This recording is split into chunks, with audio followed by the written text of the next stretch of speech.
This shirt looks crazy. And oh Lord, I need to put this phone on vibrates or silent. Whatever. Shut the freaking front door, why don't you? Hello. Hi. Shut up.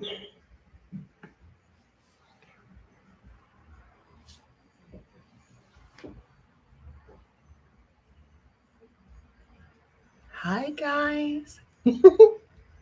Hi Adrian Roxanne, look girl. Happy Memorial Weekend. Oh, is Memorial Day a happy holiday? Thank you. Hi, other two people. Y'all just sitting here looking at me. What you looking at me for? What you looking at me for? Hello, say hi. I know. Yeah, it's not a happy holiday. I thought I'd show up today because I am really feeling lazy and tired.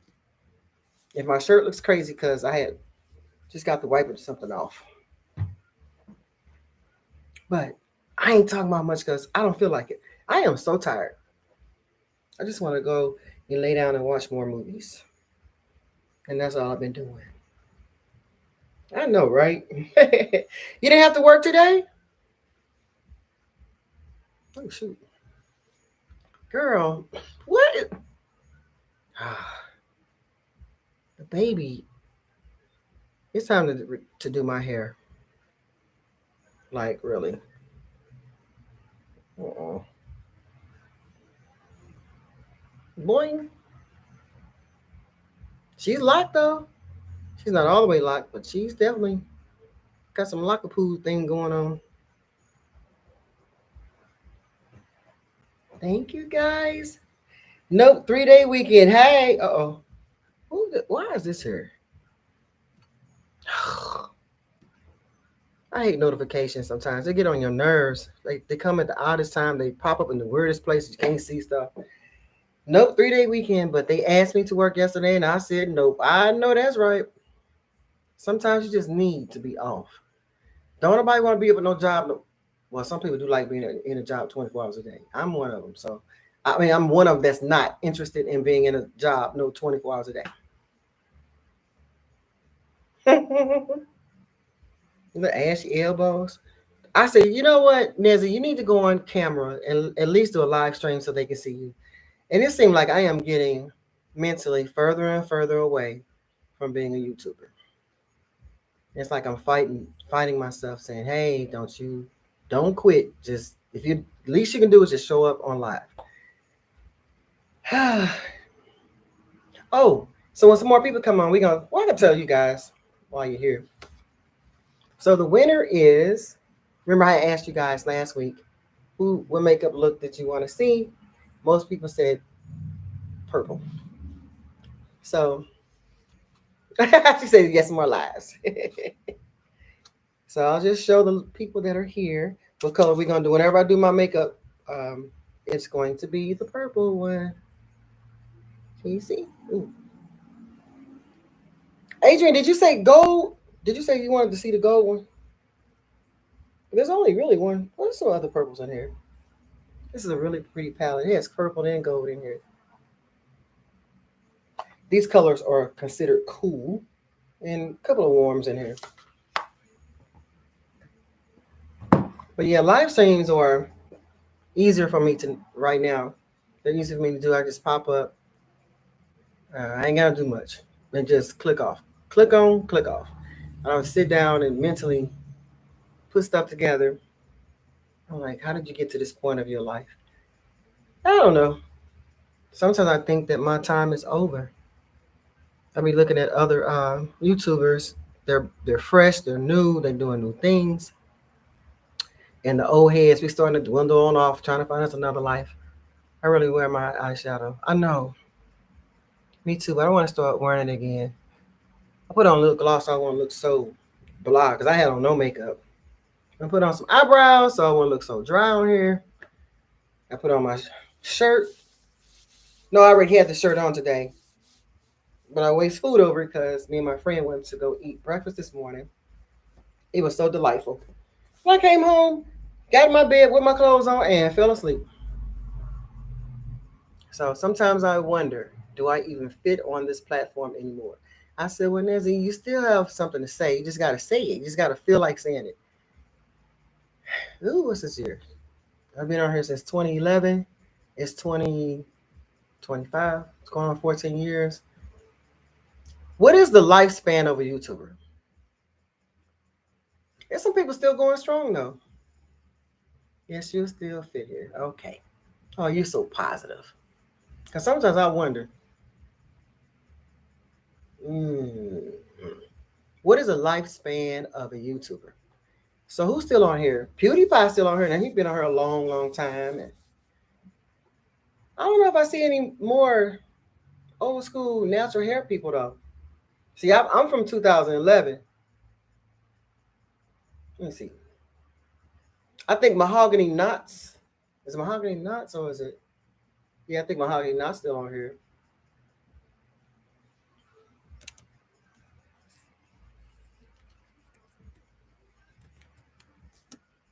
Knots.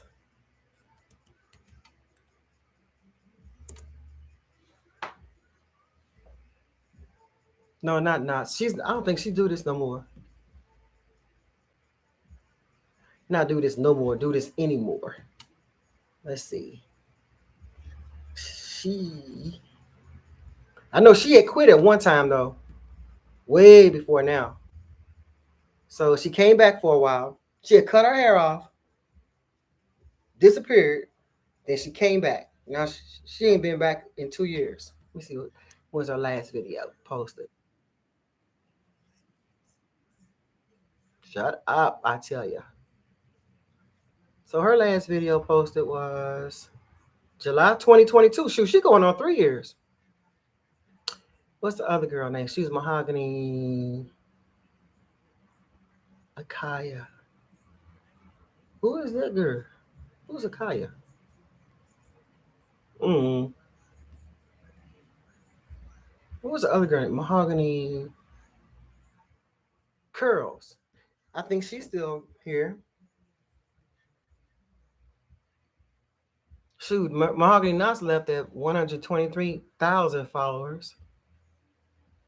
So some of us are not here anymore. Some of us are. Shoot, Jacqueline Hill, she's still on here, but she barely posts videos. Oh yeah, Mahogany Curls ain't posted a video in over a year.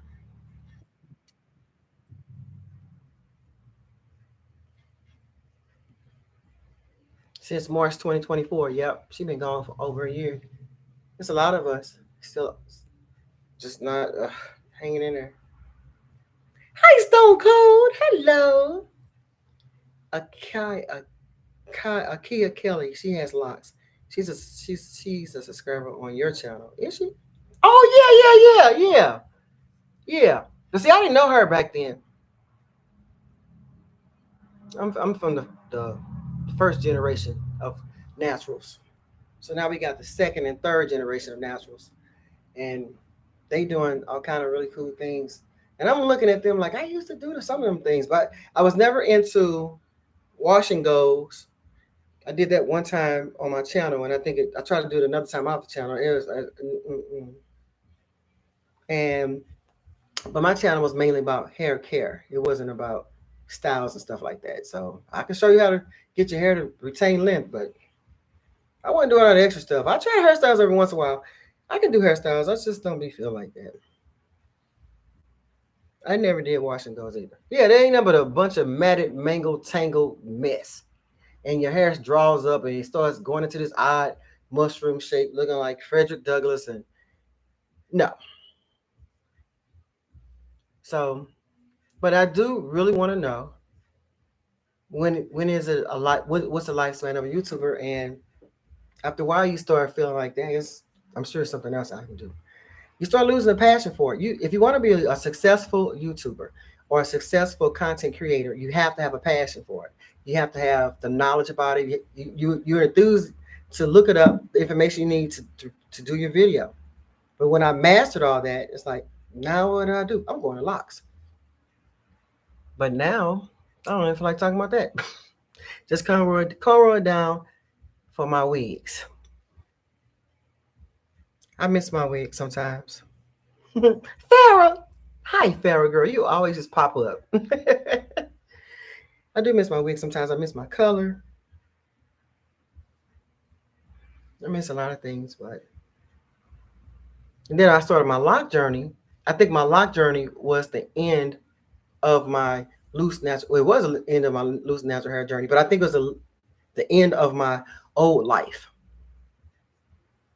because I was driving the metro bus at the same time when I was a loose natural, which was my out from that job because it was mentally bogging me down. And when I got rid of the job, I got rid of the loose hair, and it just seemed like my life just closed. It's like, okay, everything's over with. So I tried to hang in there with my locks, and I ain't got it. I'm doing fine. I'm nice and tired and relaxed. Every day 3 or 4 days this week when I got off work, I would come home and I would do something to this yard. I would cut the grass, trim bushes, and it'd be like at 7. I was getting outside at 7:30 at night. That's just let me get 1 hour in. I was outside cutting the grass with the headlights on. I was just cutting my ass. I was cutting the motherfucker. But it paid off because it rained yesterday and today. It's gonna rain tomorrow, and my grass is trying to grow back up, but it's not tall. So I knew if I didn't cut it, I was gonna be in trouble. But yep. Hi, Divine Diva, my sister Pooh. That's my baby sister. She's my little sister. Farrah said hi to all you guys. Yep. So I've just been really chilling and I feel really good, guys. I don't know if you noticed or not, but I don't look as bloated and as chunky as I used to. So I'm excited though. I wrote out my life.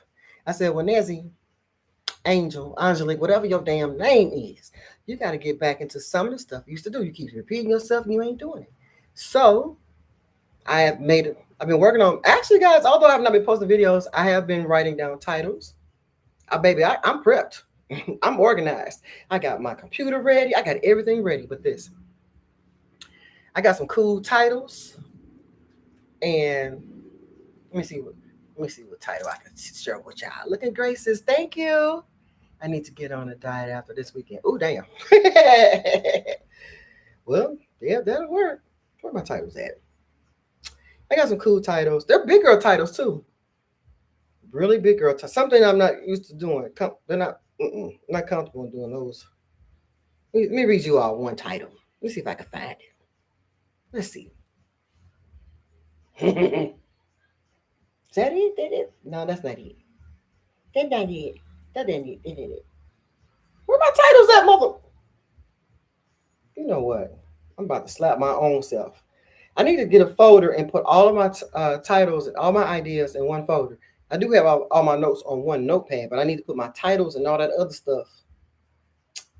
Oh, yeah, this is hard. How about this is what I'm excited about. Spring Vibes Lock Makeup Pastel Tutorial, but that's not it though. Lock accessories and head wraps and scarves. So I want to do that one day. I want to do a video of me one day I need to do a video of me doing my lock accessories and then just add some head wraps and scarves to that. Glass makeup, beachy waves, lock styles. I mean, I have a lot of stuff written down. And I got the count. Why am I being side-eyed by one dog eye? I see one eye. Okay, it's gone. I have everything written out. I got my studio ready. I washed all my makeup brushes. I have all my hair things together. I got it. And my gym is somewhat clean. So I'm ready to get back in the gym, ready to do this. And then when I do all that, I'm like, I don't feel like doing none of it. Yeah, I see that little picture of me I put on on my page. Girl, stop playing with me with that picture. Nico, they're saying hi to you. Hi, boy. So, yeah, I got everything I want to do. It's just My brain ain't there. Other than that, I just been chilling.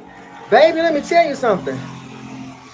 My cable bill, well, not cable bill, my internet service is now down to $49.51. Hallelujah. It's no longer no $302, $280, $260. Ain't no more 200s. I'll be watching my butt. I'll be, ooh, what's this on here? Ooh, what's this on here? But it's not as convenient as cable, but I'm good. I spy with the little dog eye. Uh-huh. They saw the little dog eye. They saw your little dog eye. I don't want your funky ball, boy. You're gonna make somebody rub you. How did you do it? How did I do what? The dog eye? What we talking about, girl? I don't know. Adrian, stop laughing at your big sister. You know, or your big auntie, whoever I am to you. So, yeah, I got everything. I'm actually ready. I got my calendar. I get everything ready for this. Guys, guess what I did last week? I did some head whips, some head flips. I was like, ugh. My coworker said I can't do that. But maybe because she really don't have a long neck, a little bit. Her neck's kind of short. She said, I can't do that. Well, honey, you gotta stand wide and hold your neck out and whip, whip, whip. I almost fell on the floor when I first did it. I guess because I ain't done it in a while, or maybe because my pressure was up. Who knows? I think sometimes if you whip your head around, your pressure's up, you're gonna feel dizzy and feel like you're gonna fall. So, but yeah, I'm ready. I'm ready. So if my shirt look crazy, it's because I just got through wiping it off. Now he on that side of the screen. What that boy want? Cut your cable bill. Oh, I called and said, turn this motherfucker off. That's what I said. And that lady said, I ain't no problem. I said, whoa. So I said, when you gonna turn it off? She said, it'll be off in about an hour. She wasn't playing with me. You know, most customer service reps say, we can save you some money if you do this or do that. Not this lady. She said, I'm turning your stuff off in an hour. And it was gone. She turned it off in an hour.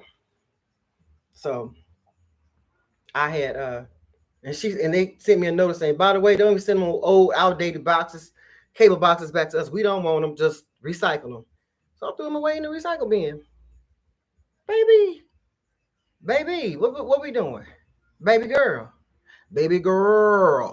let me see you twirl in your whole world. That's why I keep her with a hairpin on her, because she be doing her thing. She is sticking all the way out. Yep. But I watch Tubi. Tubi has some pretty good, corny little old outdated movies, and they have some up to date movies. And they be like, you could tell they just never really did well in the box office. And I'll be like this. I'll be watching them, and they'd be cool. They don't have those many commercials on there, so I watch that. And YouTube, I pay monthly for YouTube to not see ads, and so I get to see premium movies sometimes. Sometimes I have to pay, which is weird. But I pay $13.99 a month for my YouTube free movie access and other little goodies and stuff. Yeah, see, that's free. Roku is free. All you need is internet, and internet. The inconveniencing part is I can't rewind. I can't record unless I get another DVD player or tape recorder. I got one downstairs, but I want to use that one. I don't know. I can record my movies if I wanted to, but they're always there. I can always go back and watch them. And I have to use two remote controls.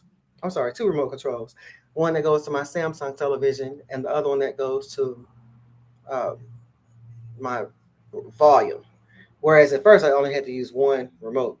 So it's a little bit inconveniencing after you've been dealing with cable for so long. But baby, when I got that $49.51 bill, I was like, I don't care about no cable no more. That'd be my little money that go towards my groceries and the tariff taxes this goofy ass president keep doing to us. You ain't doing it but hurting your own country with this so-called tariff bullcrap. You a ding dong. You better love it, girl. Nope. And now you can't rewind. You can't rewind on you can't rewind on Samsung. But I know of. You can rewind on Tubi, but on my Samsung TV I can't. And I have Prime I pay for Prime every year. I wonder is Prime gonna go up this year since everything else is going up. Guys, let me tell y'all something real quick. This some bull crap. So I am a Chase credit card member, and I've been noticing after I pay off because I pay my credit card off every month. I vow not to pay any more interest on anything else, so I pay it off every month. And I noticed, with the cash back and the rewards money, the money ain't going up. I used to have like $15, $20 here, and like little money I could go on Amazon and play. Not now. It's not as much. And I kept saying, "What? Am I tripping?" And I kept looking back at all my little reward money and stuff, and I'm paying off this a huge amount of money, but I'm not getting any type of kickback. Too much. So something said, you need to do some research. So I went online and I typed in, did Chase do something crazy today? Damn. Did Chase lower their cashback rewards? The answer was yes. Since April 7th, they decided they ain't doing all that no more. So it's only certain things that they will honor that will give you a cash reward, such as like dining, gas, traveling. But at one point, they were giving you 1% here off almost anything you bought. So if you bought something, we give you cash back for that. It's down to like 7 items you can get cash back from. I said, you know what? You sure right. Guess what? I ain't messing with y'all like that no more. I'm gonna really, cause I'm training myself to cut down on using my credit card, which I have been. I've been really buckling down. So this month's payment is only like $300 and some dollars, $360 something. So I'm doing very well with that. I was trying to stop cold turkey, but I couldn't do it. So since I know you ain't giving me no kickback for real, nope, I'm not gonna be spending on you either. So I just use it like for upfront money and I'll just pay it back. But just to be frivolously buying stuff, nah, because I like the rewards. You give me some of my own money back that you overcharged me in the first damn place so I could buy myself something. But now I can't hardly buy nothing because everything has gone up high due to the stupid tariffs. And so I think now I only have $8 and some change on there as a reward, whereas by now I should have like $15 or $17. So yeah, let me tell y'all something. Your credit cards ain't honoring all your, because if one monkey see another monkey do something, they all follow. So like say for instance, you got Discover and they honor rewards. If they see that this company is doing that, they're gonna lower their stuff, so forth and so on. So I'm not gonna be using it. I was gonna stop using it anyway, but since I know I ain't getting rewards, you're making it very easy for me. So I've been doing very well these last months. I've been slowly not spending as much each month. I'm so happy. I have Prime too. I hope they do not go up. Well, I did look that up too. They said that Prime shouldn't really go up because of the tariffs. But who knows? Monkey see, monkey do. Everybody else go up. Everybody else go up. Well, they going up. I might as well follow suit. Then I saw the craziest thing on television. I don't know if you know this or not, but they're talking about. Well, actually, they are. In 2026, they will no longer produce any more pennies. They said pennies are not worth producing because I hate those dog sounds. Stop. I hate it. Ugh. Stop it. Stop it. They said that so it takes 3.7 cents to make 1 penny. So you're losing money trying to make 1 cent. So they're gonna do away with the penny starting next year. And they're debating about that. They said it doesn't make any sense. Why would you try to get rid of all the pennies? They said, well, because from this point on, they're going to start, from 2026, they're going to round up to the next cent, which is the nickel. This guy said, what sense does that make if you get rid of the pennies? And because it takes 3.7 cents to make a penny, whereas if you run up to the next nickel, use nickels, it's taking you 14 cents to use nickels. To produce, it's called minting. To mint a nickel, it's going to cost you 13.7 cents to make a nickel. It doesn't make sense to get rid of the penny. So they're in debate about that, which I thought was really funny. How's that making sense? So you want to get rid of pennies because it's taking damn near 4 cents to make a penny, but you still turn around charging 14 cents to mint a nickel. I keep saying produce, but it's really called mint. I heard that about the pennies too. Yeah. Oh my God, I just saw that about the pennies. They trying to do it with the pennies because it's not worth it. None of the coins are worth it because of the bill pay and all the electronic spending. So he said, if you're gonna get rid of the coins, you might as well just get rid of the nickel too, because it's not even worth making them either. But I have noticed that some stores already are using, they're not using the pennies at the end. They're saying like $17.70, $18.90. Whereas at first it used to be 17.89, 16.99, because people were attracted to the nine. It looks cheaper. If you round up to the next penny, it's gonna look like, oh my God, you charge me that much money. No, there ain't nothing but a penny difference. So they don't really think the penny is worth making anymore. Minting, not making, minting. Mm-hmm. Yeah, they've been talking about getting rid of those pennies for years though. So I'm gonna keep my pennies. So guys, you know what I wanted to do, and I don't know if I should do this, but I want to drive down to St. Louis City and show you guys the storm homes.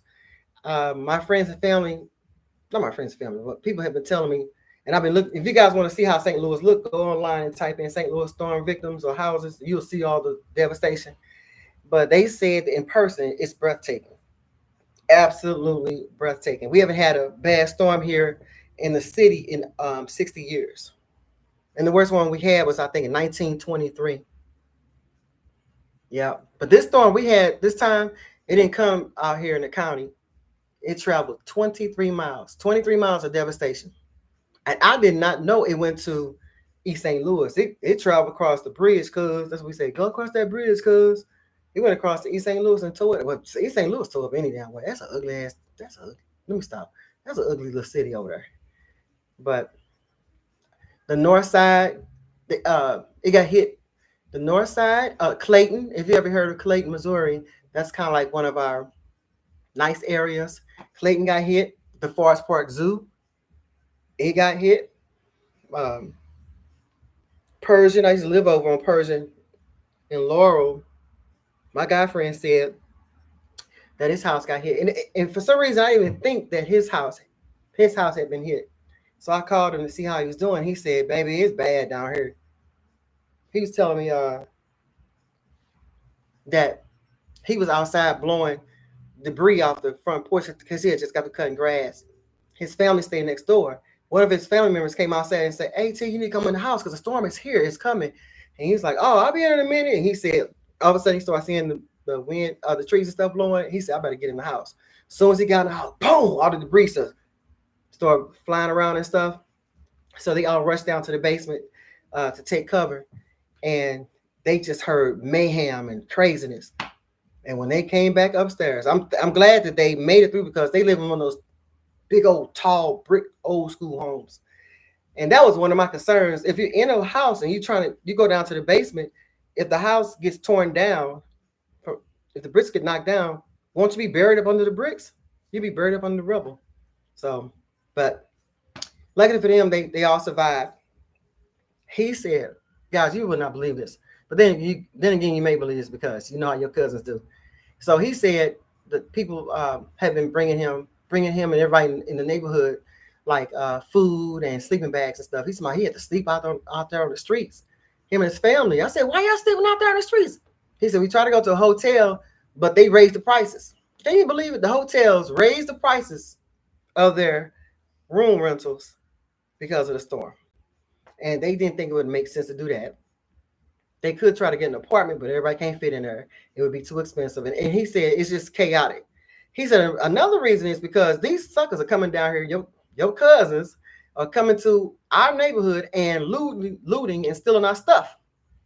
So can you imagine you just experienced devastation, you lost everything, and your home is complete rubble almost, and you are trying to figure out what's the next move, and you got this blowjo, this old sucker ass sucker come up on your set and just start stealing your stuff, the stuff that you have left. And so they were scared to leave their stuff down there. They're looting.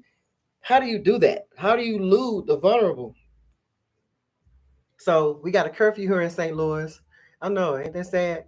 We got a curfew here, especially in St. Louis City, from 9 p.m. to 6 a.m. And the police officers are exactly, Farrah, they are evil.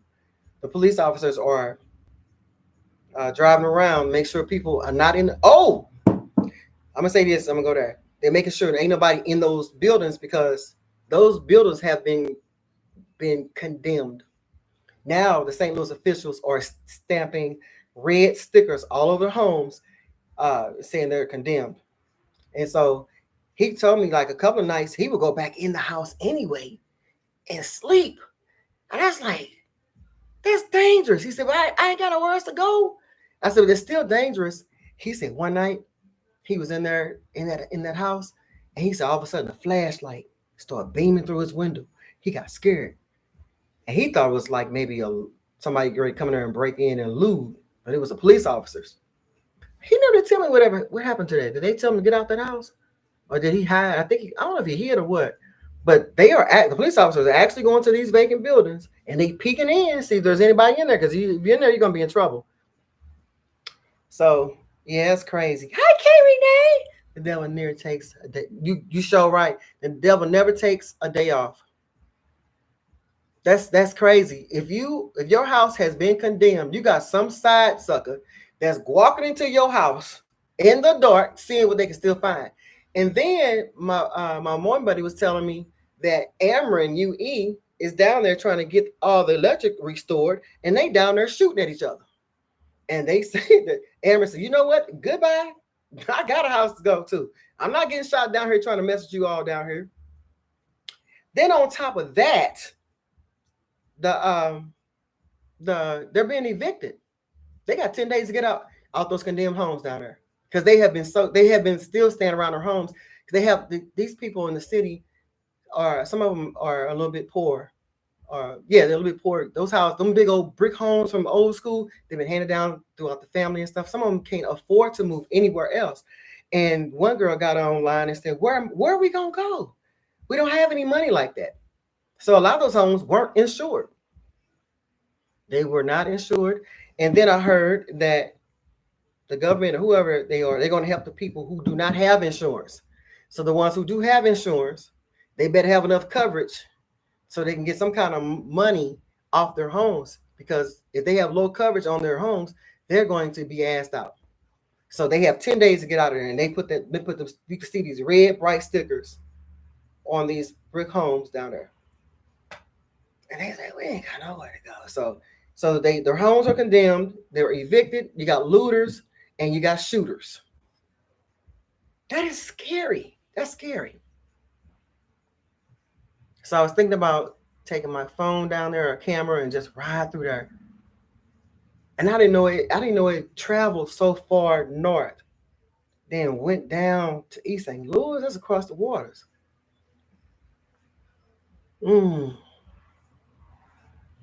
But sometimes I wonder, did Mother Nature come through here? Because North St. Louis is rough, guys. I wonder did Mother Nature say, you know what? I know I ain't touched down over here in about 60 years. And we, people kind of tired of your neighborhood looking like the way it does, because it looks pretty rough. And I used to live in North St. Louis. It didn't look like that when I was growing up. Even my old school, Yateman Middle School, it got rubbled up.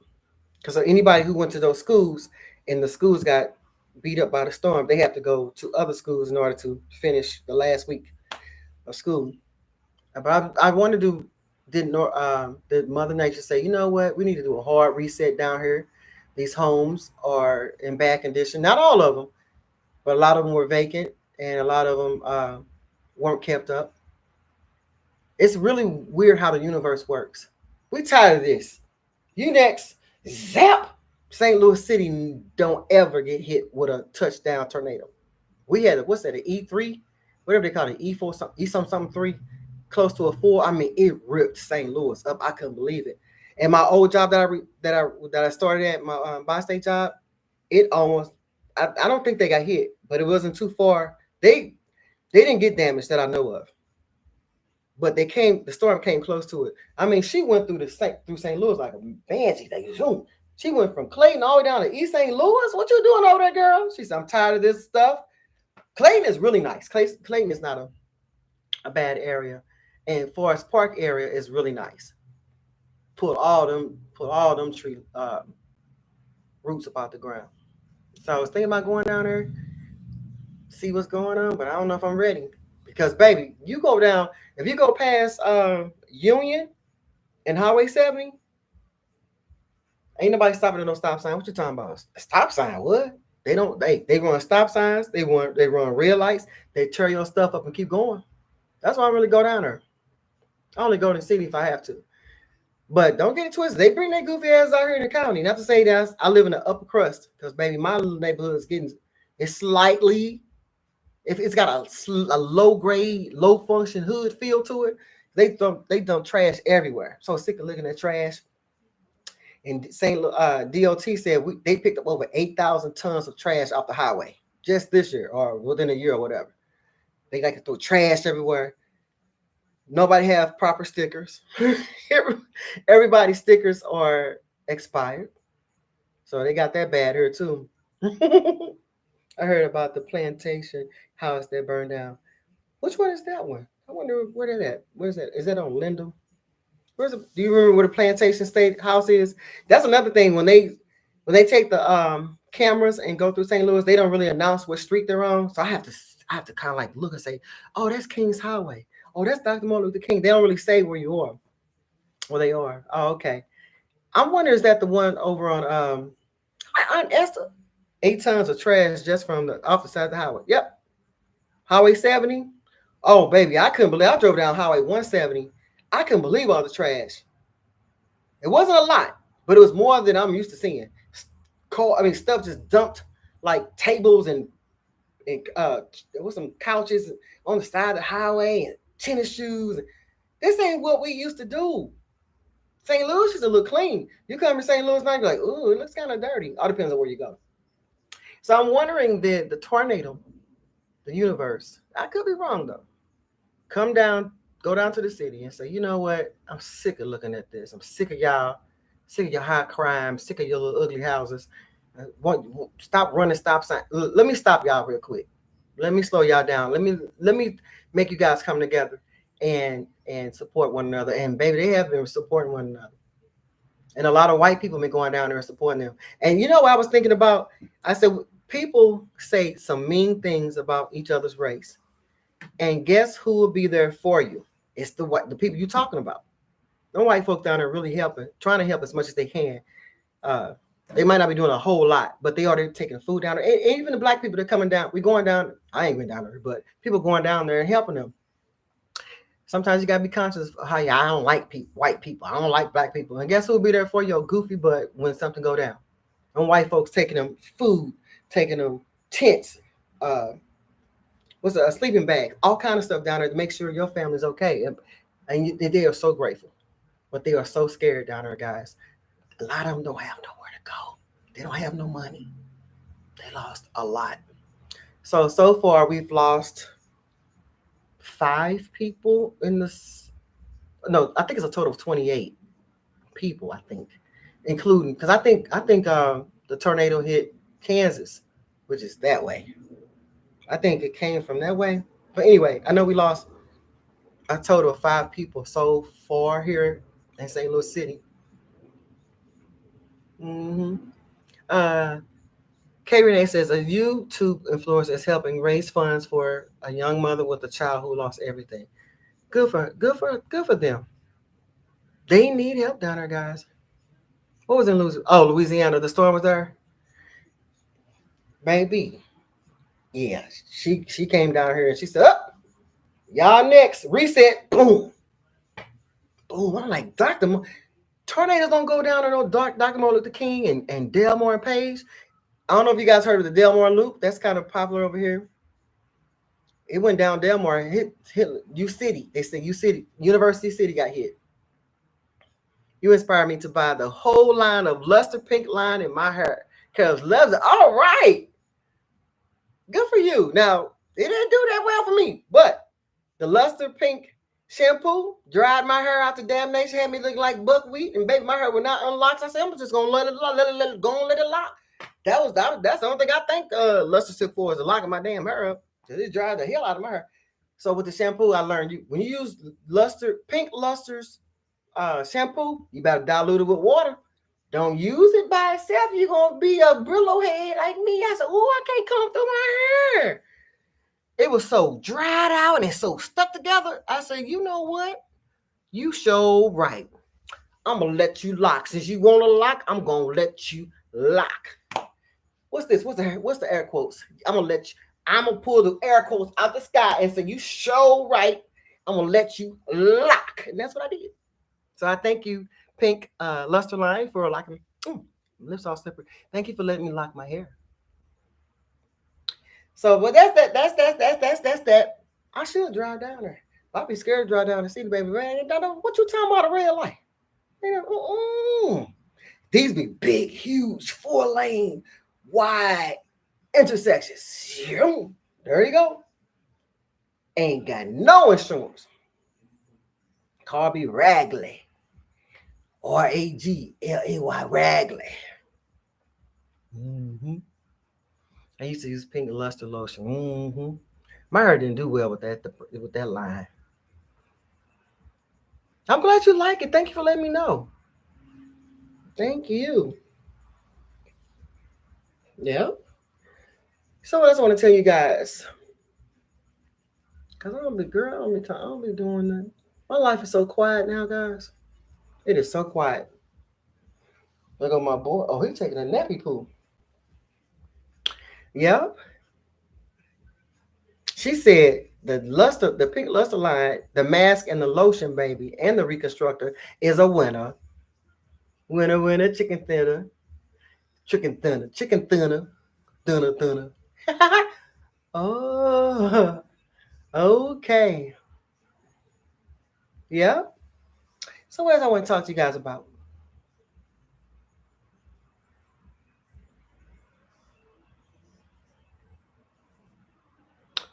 Nothing. In case you guys don't know, you just popping in.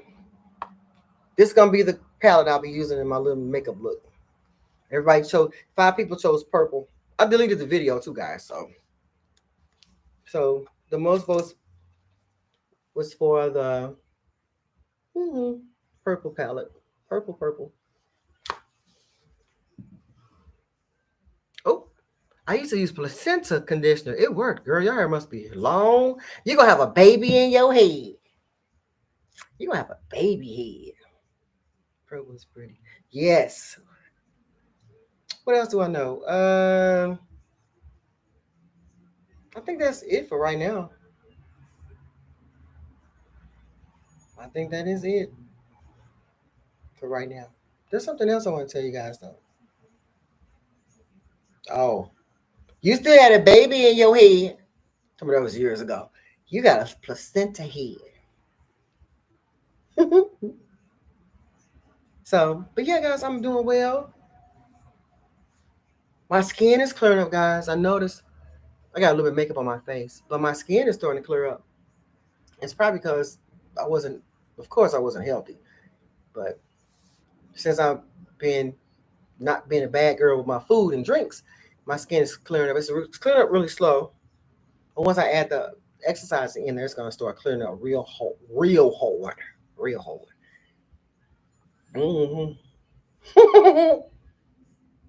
She be cracking me up.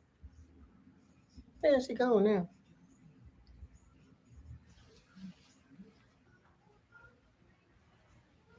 So guys, I showed my coworkers my old photos when I was a loose natural, and they looked at the pictures and looked at me and said, "Is that you?" Yeah. Just like he was looking like, what the fuck? Because Locs give you a whole different look. And I've been rocking mine just straight. Boom, boom, boom, boom, boom, boom, boom, boom, boom, boom. And then I'll be wearing my little not so cute clothes. I don't know, they be like, that is not you. You look like a glamour puss on the pictures, and I look like a freaking, like you better hold your pearls. That's what I want. I want that look. Clutch your pearls when you see me coming, because I might just rob you and your mama. No, I'm just playing. Thank you, K. Renee. Yes, we're good. Yeah, it's time for me to get back into my little beauty and stuff. I've been saying that for like the last 5 years. It's 5 years. It hit 5 years since I left my job. Look at my little retiree plaque. Let me show y'all my plaque again.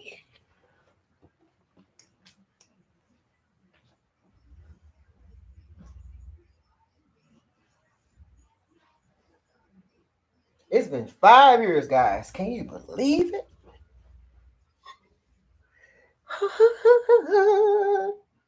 I hate that they didn't put my years of service on her. I'm like, why y'all didn't 2023?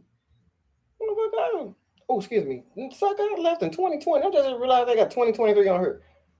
You know what? Angela Gillian, for many years of service, you dedications. 2023? Suck, I left in 2020. I didn't realize that was on. I would have gone down and cussed they butt out. Anyway. And then you ain't got my 28 years on this sucker. You know how many years I done cussed some suckers out and cussed me out, call me all kind of black, ugly, fat, bitch, fuck you, bitch. And you ain't got my years of service on this. I'm putting that thing in the trash can. Go on with that bull crap. You retired. You look so young. Oh, thank you. I'm 55 now. I left at 50. I started at 22, left at 50. Keisha. Girl. Hi, Keisha. Yes, I am keeping it real. Most of us look just like you at home. Ain't nothing wrong with that. That's right, baby. Ain't nothing wrong with that. Yeah, I started young and I retired young. I started my life kind of young, and I realized that when I retired, I'm like, you bought your house at 27. You started your career at 22. You could have left at 47, but no, you left at 50. Now what you gonna do with your life? Nothing. Whatever I want to do. That's right, black don't crack. Yeah. So maybe it's time for me to find me, because I do reinvent myself over and over and over. So whatever I set my mind to do, I do it. If I want to do something, I'll do it. If I don't want to do it, I won't do it. So I'm ready to get back into some new goals, bring in some more money, because I was budgeting in my cash stuffing envelope system, because I've been using cash on a nigga's ass. I ain't been popping out that credit card like that like I used to. I was budgeting $240 a month until Mr. Orange Man with his Cheeto looking, he don't look so Cheeto like now.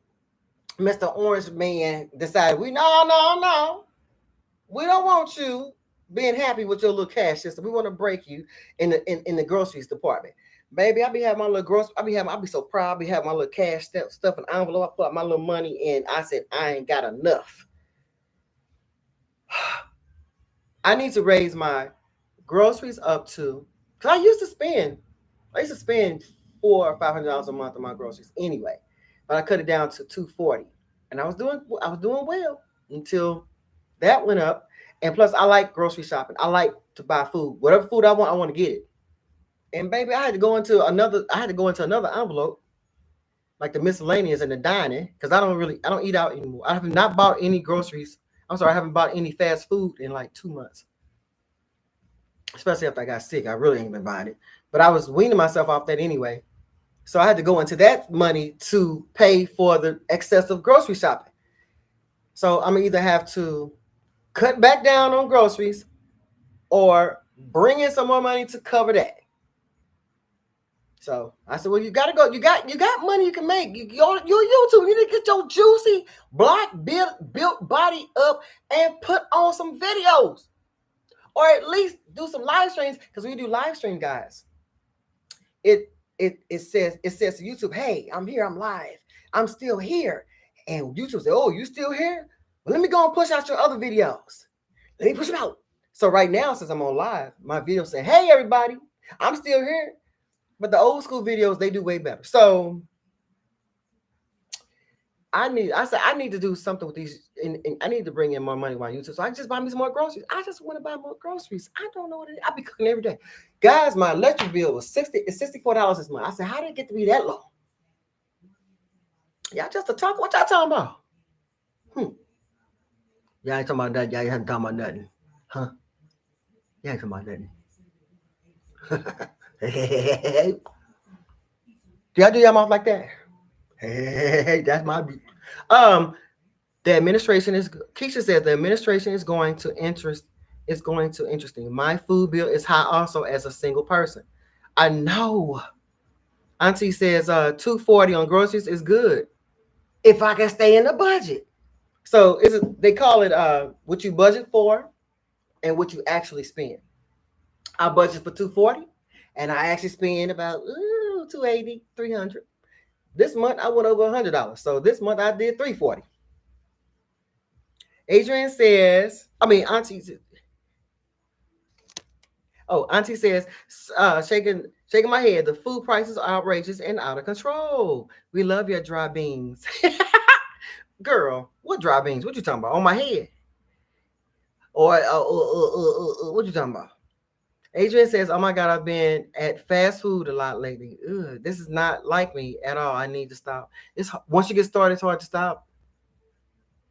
And so when I was weaning myself off of fast foods, I got to the point where if my food was more than $15, I wouldn't buy it. You go to a fast food restaurant, if you want like a little meal, you spend at least $12.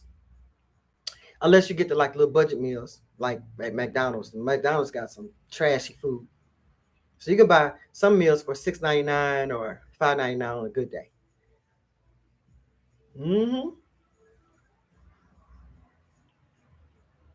Keisha says, I think the weather changing can bring down the bill too. Yes, you're right, because just like this last week or so, I'm gonna talk about that too. I have not having to been using my electric and gas to heat cool the house. So that's why my bill is like $64. But guys, I bought a new AC unit and stuff last year. Oh, it's energy saving. You can connect it to Ameren and they can help you save money. Ameren's gonna give you a rebate. Baby, Ameren gave me a rebate. And I was like, okay, cool. So they asked me, do you want us to help? We can help save you more money if you allow us to show you how to save the money by putting your settings on your AC unit like this. And I turned my AC unit on one day. I had it on auto. I woke up one day. I said, I'm hot as HE double hockey sticks. Why they have my settings to 83 degrees on a cool night? On a hot night. So when you're at home, they want your settings to be high. Yeah, when you're not at home, they want your settings to be high in the wintertime. So in the summertime. So in the summertime, they wanted my AC unit to be on 83. I guess they assume I'm not at home. I'm at home during the day. When you're away from home, 83. When you're sleeping, they want it to be a little bit cooler. And then when you wake up, they want it to be warmer. And then when you wake up, they want it. Anyway, I woke up one morning. I said, it is hot in here. I'm going to put my air on 72. When I woke up that morning, I said, why is my house hot? It was up to 75 or 76. And I said, no. And I turned it off. I went downstairs and heard my furnace going like this. I said, why are you still blowing? I turned you off. I went back upstairs and I have to actually push the off button for auto. So although the furnace is off, if it's still on auto, the thing still wants to come on. I said, I don't want to hear nothing. So I turned it all the way off. I don't want you controlling I don't want you to give me no ideas. I don't want to be no 78 and 83. I can't function. One day I had it on 74. And it was not that hot outside, but it was hot enough to be hot in here. And I had taken a shower. I got out the shower so hot. And my boy was laying right by my bathroom door. He was panting. I said, oh no. I'm turning this house down to 72. I like 72 degrees. I turned that air down to 72, baby. I came up out. I was laying on my blankets. I was just naked and let the air hit me hard. And he finally stopped panting because I saw that he was laying up under the fan. Baby, he got in his bed, went to sleep. I got in my bed, went to sleep. I was like, we was out. Don't mess with my air conditioners, period. I don't want you doing that. I'm just talking. What y'all saying? Dry beans like lima, black-eyed peas, and pinto lento. I do need to incorporate that. That'll keep me full because I feel hungry. I stopped eating pork. I ate a little bit today, but I don't buy pork anymore. And I'm used to eating pork in the morning. And so I'm trying to figure out what can I eat in the morning to replace the pork. And I said you can get chicken tenders. So last week I bought cube steaks.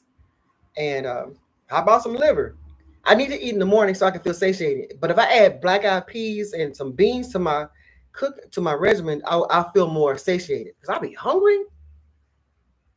Keisha says, yes, Farrah, dry beans, we need to stock up while we can. I know, because they might go up to $40. 83 degrees on a summer night. Yeah, they had me messed up. Look, I'm 55 years old and I'm juicy and I'm a plus size, big 254-pound woman. And I be going through hot flashes and fat together. I be greasy and sliding around in my damn room. What you doing? 83 degrees on my. No, you will not. And Moran. Huh. No, ma'am. The furnace was even hot. I know. My boy was here. He got this hot. Come on, boy. Show him your coat. Show them your white boy coat. Come up here. You don't have to get the ball. Come up here and show him your coat. Come on. He always got to put something in his mouth before he get up here. Come on. Come on. He got this hot coat on. I got my hot fat on, baby. We up here hot and fat and just coated and we sweating and shit. They didn't got to turn my earth to 83. Are you crazy? So I turned it down. I said, you know what? I'm going to take a picture. I turned it all the way down to 70. They raised it back up to 75 and 76. I said, oh, no. It's the auto. It's the auto. I turned the auto off. Shoot. Lita, hi. Have you ever thought about doing exercises, workout videos? Yeah, that would inspire me and others to start and get back in the way. Yeah, I used to be a fitness. Dang, little boy. What's up, little boy? What's thinking booty boy? What's up? You want everybody to see your new coat? Not your new coat, but your coat. Well, they see you. Say, mama, we was up in here hot in the mud. All right. Who that? Okay. Yeah, I have a whole lot of video. As a matter of fact, I pulled out my DVDs. I dusted off the dust, although they're back dusty. And I am ready to start doing my DVDs. I don't know if I want to do it online with y'all though, because I don't want y'all to say, I don't know. We'll see about that. Farrah said you can cook dry beans with smoked turkey wings or necks. That sounds good. That sounds so delightful. With some corny bread. What? I think he gotta go potty. Nigga. I wish he could let himself out. Keisha says, yes, I loved her exercise journey videos. Oh, thank you. And that's why I'm out of shape and sick now, because I'm not sick, but had I stuck to my workout video, my workout channel, I would not be in a bad position. What do you gotta laugh at? Farrah says, hi, little boy. Yes, I need a workout motivation. That's what Adrian says. Auntie says, so are they remotely controlling your thermostat? If so, be careful with that. So I thought that they were. I went online and I said, hey, is Amber controlling my stuff? They said no. I said, well, somebody doing something to my stuff. We got to go use the bathroom. So anyway, I just turned off the auto. They're not controlling, but they do have it set at like a default setting. So I turned off the auto and put my own settings on it. We'll be back. I think that boy got to go. Ooh, he got to go. You got to go. Go. Go. Go.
Sorry, guys. Y'all still here? I bet y'all still here. Oh, thank you for the 100s and all the attention, guys. What the hell? He going my shaking it. He going my shaking it. He going my shaking it. Sorry, guys. He done took over the video. I know. Brian Suki. He has good short workouts. Girl, you could show me a workout. If I don't get my juicy butt up and do the workout, it ain't gonna even matter. Because I got a whole lot of workouts. I don't be doing that. And I got a full gym. But when I get in it, I get in it, boy. I go hard. I just gotta get in there. He feel good now. Can y'all hear my music? I said, oh my God, my music's playing in the background. YouTube is going to demonetize my video. My video ain't doing that, no way. Auntie says, I love to watch your hair videos. I don't know why, but I enjoy watching you do your hair care. I know. And those are my most popular videos. Okay, thank you, Keisha. She says she likes Roberta's gym. Hey, you gotta get in a sucker in order to get it together. But yep, my hair care videos, they used to be pretty good. But so let's talk about the weight of my hair. I haven't shampooed my hair in a month. I have not used any products in like 6 weeks because I had overloaded my hair with products. I can feel the weight. So like last night, I was laying in my bed and my head felt weird. I said, I wonder is my hair making my head hurt? Or it could be me. My pressure could be up high too. And then the hair just makes it no better. Anyway, I was laying in my bed and I took my hair and I put it above my head on the pillow. And boy, I didn't feel no more pain. I said, I wonder is that the reason, one of the reasons why your head hurt? Because if it is, I'm cutting my locks, guys. I don't want no headaches. Yes, Roberta is the cutest. Who is she? I need to see her. Thank you, Farrah. Yeah, my hair care videos, I enjoy doing them. Keisha, why your face look like that? Yep. So I don't have any products in my hair. And by them being thick, I can actually feel the weight. I have not added any products. But once I shampoo it real good, I'll shampoo it like 3 times. It'll feel light again until it starts feeling heavy again. But if it gets to the point where it's making me feel like I need to cut them, I will have to cut them up. So, because when they were up here, I didn't really have that trouble. Oh, she said she got the little wild face on her because she said I'm talking about cutting my locks already. Ain't that something? They ain't been 4 years yet. But that's a disadvantage, guys. So if you ever think about getting some locks, the thicker they are, the heavier they are. And I don't see how people can rock long, thick locks all the way down to the back of their knees for so many years. I don't know if I don't know if I can do that. What you talking about? You ain't talking about nothing. What you talking about? You ain't talking about nothing. You ain't talking about nothing. So this is a good length anyway. But so I was showing when I showed I told, just in case you didn't know, I said this earlier. I had taken some of my old school pictures to show my new coworkers, and I was a loose natural, and my hair was up to here. You know, I should have post. Where they at? No, they're not in here. But anyway, my hair was up to here. It was flat iron and stuff. I love that length. I love the length of my hair up here. I didn't know it. I didn't know it until I grew it out. I'm like, okay, you gotta be careful what you ask for. I said, I want long waist length hair. And then it said, oh, then I started saying, oh, Lord, okay, now I don't want it that long no more. So we'll see. I wanted to try the faux locks. Try them out. You might like. I love mine, but they were super heavy. Oh, they irritated me. And I didn't even have locks all the way down at the base. All this was just my regular hair braided. I only had locks up here, and They came down here, and boy, when I tell you, they felt like a ton of bricks on my head. Woo! But these locks feel lighter than those locks. Keisha says, I saw a guy yesterday with his locks, went past his butt, and he was tall, a tall guy, and I think I would be irritated with the hair. Ooh.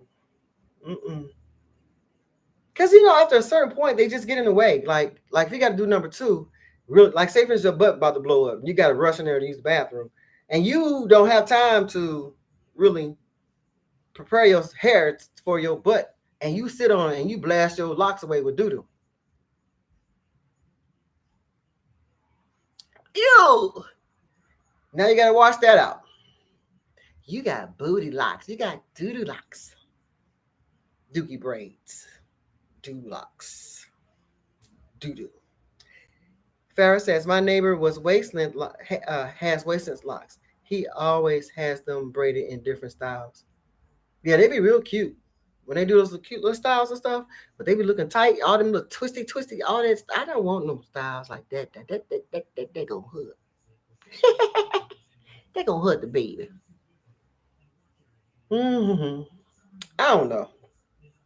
Okay, this some bull crap. You got 2023 on my damn plaque. Man, I would throw that thing away. Stupid. So what you guys doing for Memorial Day tomorrow? If you have to throw them all up, then throw locks in. What the hell did I just... Or if you have to throw up all of them locks in the way. Throw up all them locks in the way. What you say, Adrian? Keisha says, I'm lazy when it comes to hair. Is that a bad reason for wanting locks? No, that's not.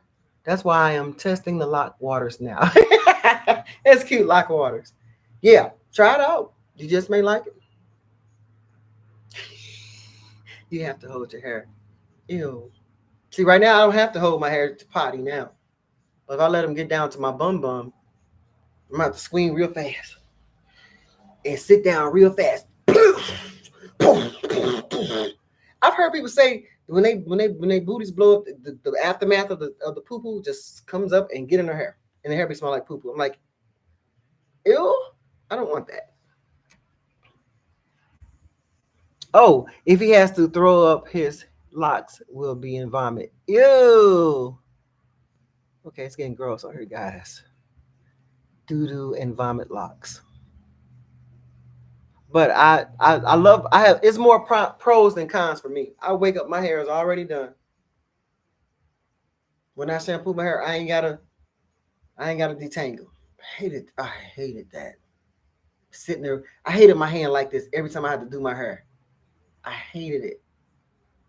And all that combing out you do, and you finally get your hair twisted, put all your little juices and berries in there, and they shrink up to look like a nipple or something. Like, why my hair was down here and now it's up here. Let's talk about that. So, guys, do you all watch? Adrian, what you laughing at, girl?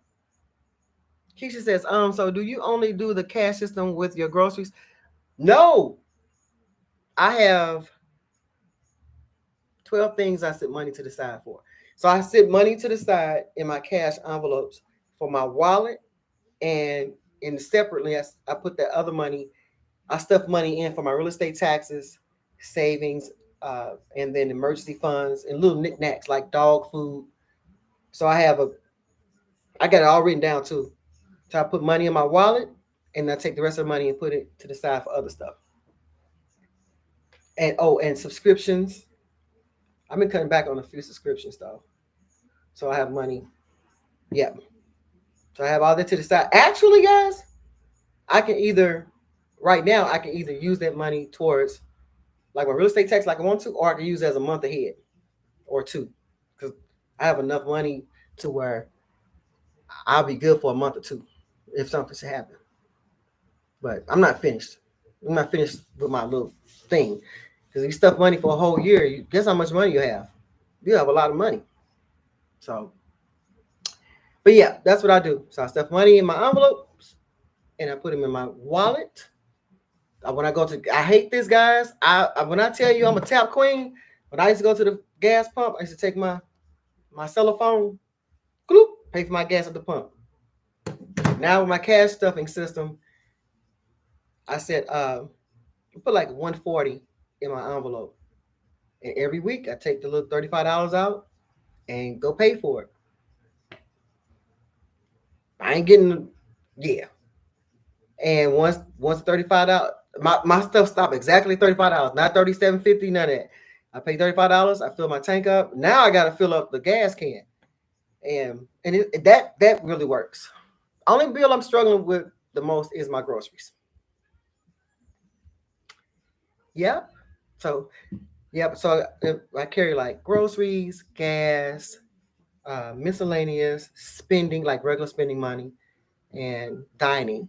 But I don't use the dining and the spending dining.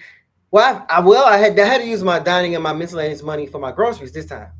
So, but if I need to spend money for my groceries, I take it out the groceries wallet.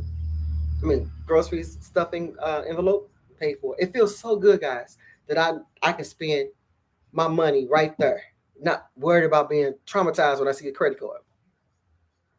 Disadvantage is you don't get points. You don't get like rewards and interest and stuff when you do cash stuffing, but that's okay because you making, and this doesn't make any sense. They'll tell you, well, if you put your money in the bank, you're earning interest. Yeah, you're earning interest, but guess what? At the end of the year, the government's going to take that money, add it to your regular income, and say, hey, you made $25,000 this year, and you made $1,000 in interest. This is just an example. We're going to tax you. Now you made $400 in interest. I'm sorry, I'll just say 1,000. You made $1,000 in interest. We're going to tax you. We're going to tax you 9%. Well, according to this goofy ass Donald Trump, he might be charging you 12% interest when it's time for you to file your income taxes. So if you made $25,000 and you earn $1,000 on interest, that's going to be considered $26,000, which is going to put you in a higher tax bracket anyway. They're charging you more money than you earn. So after they get to charging all these goofy ass tax on your $1,000, you might walk away with $800 in the end. Whereas, some people say, I can keep my $1,000 and walk away with nobody charging me taxes on it. So yeah, you earn interest, but the taxes is going to supersede the interest. So it all depends on how you look at it, how you want to do it. Mm-hmm. Yeah. Keisha says, I used to do that Dave Ramsey program, and he has the envelope system. Really? I saw a few of his videos. I'm going to have to go back and look again. I'm a tapper now. She says she's a tapper. Yeah, them credit cards be having you looking crazy. At least it has me look. It has everybody looking like that. Oh, I need some gas. Tap. Oh, I want to buy some snacks. Tap. Oh, I want to go buy me some hair weave. Tap, tap, tap. Whereas if you take your cash and you put it in envelopes and you put a little bit of money every pay period. So, like, say for instance, you want to, like I said, I do 140 a month for gas. I put 140 in my stuffing because I do mine once a month. I stuff money once a month because that's my most reliable money, my retirement check. So I take that money and I'll stuff it, all my little stuffings. So when I go to the gas station, $35 on pump 7, please. Thank you. Grocery store. Oh, this costs $100. Oh, let me go on my groceries envelope. Pull that out. Here you go, $100. It's not like tap, tap, tap, tap, tap, tap. That's how I used to be. Tap, tap, tap, tap, tap, tap, tap, tap, tap, tap. I don't tap like that no more. I ain't no tap queen like I was. Am I fully stopped doing? Have I fully stopped? No, but I'm down to like maybe 5 or 6, 10% not doing it because I got the money on me. It feels weird having money, cash on you, but it feels good. All I gotta do is say, "Hey, take that," and I ain't gotta worry about looking at my credit card. What is this on my credit card? I'm tired of looking like that every month. So, yeah, I'm getting good at it, guys. I'm getting good. It's going on February, so March, April, May, 3 months. No, 4 months, 3 or 4 months. I'm getting good. So eventually, I won't be using my card hardly ever. Only like for certain things and and just pay it off. She says she's a tapper. Yeah, them credit cards, baby, she ain't lying. Have you looking crazy every damn month. And their interest rate is outlandish. You get caught up in credit card cycle, you ain't getting up out of that for years. Like you can have a $10,000 credit card, and you say, I'm gonna pay this off like in a year. You don't pay that sucker off in a year, you gonna pay on that same credit card for like 20 and 30 years. Like what? On the same $10,000 plus interest plus foolishness. I am not doing that anymore. I got friends in their 60s still paying on credit cards. I will not be paying no interest-bearing credit card. If I can't pay it off in full, I will not be spending my money on it. There is no way in the world I'm going to be in my 60s paying all this goofy interest.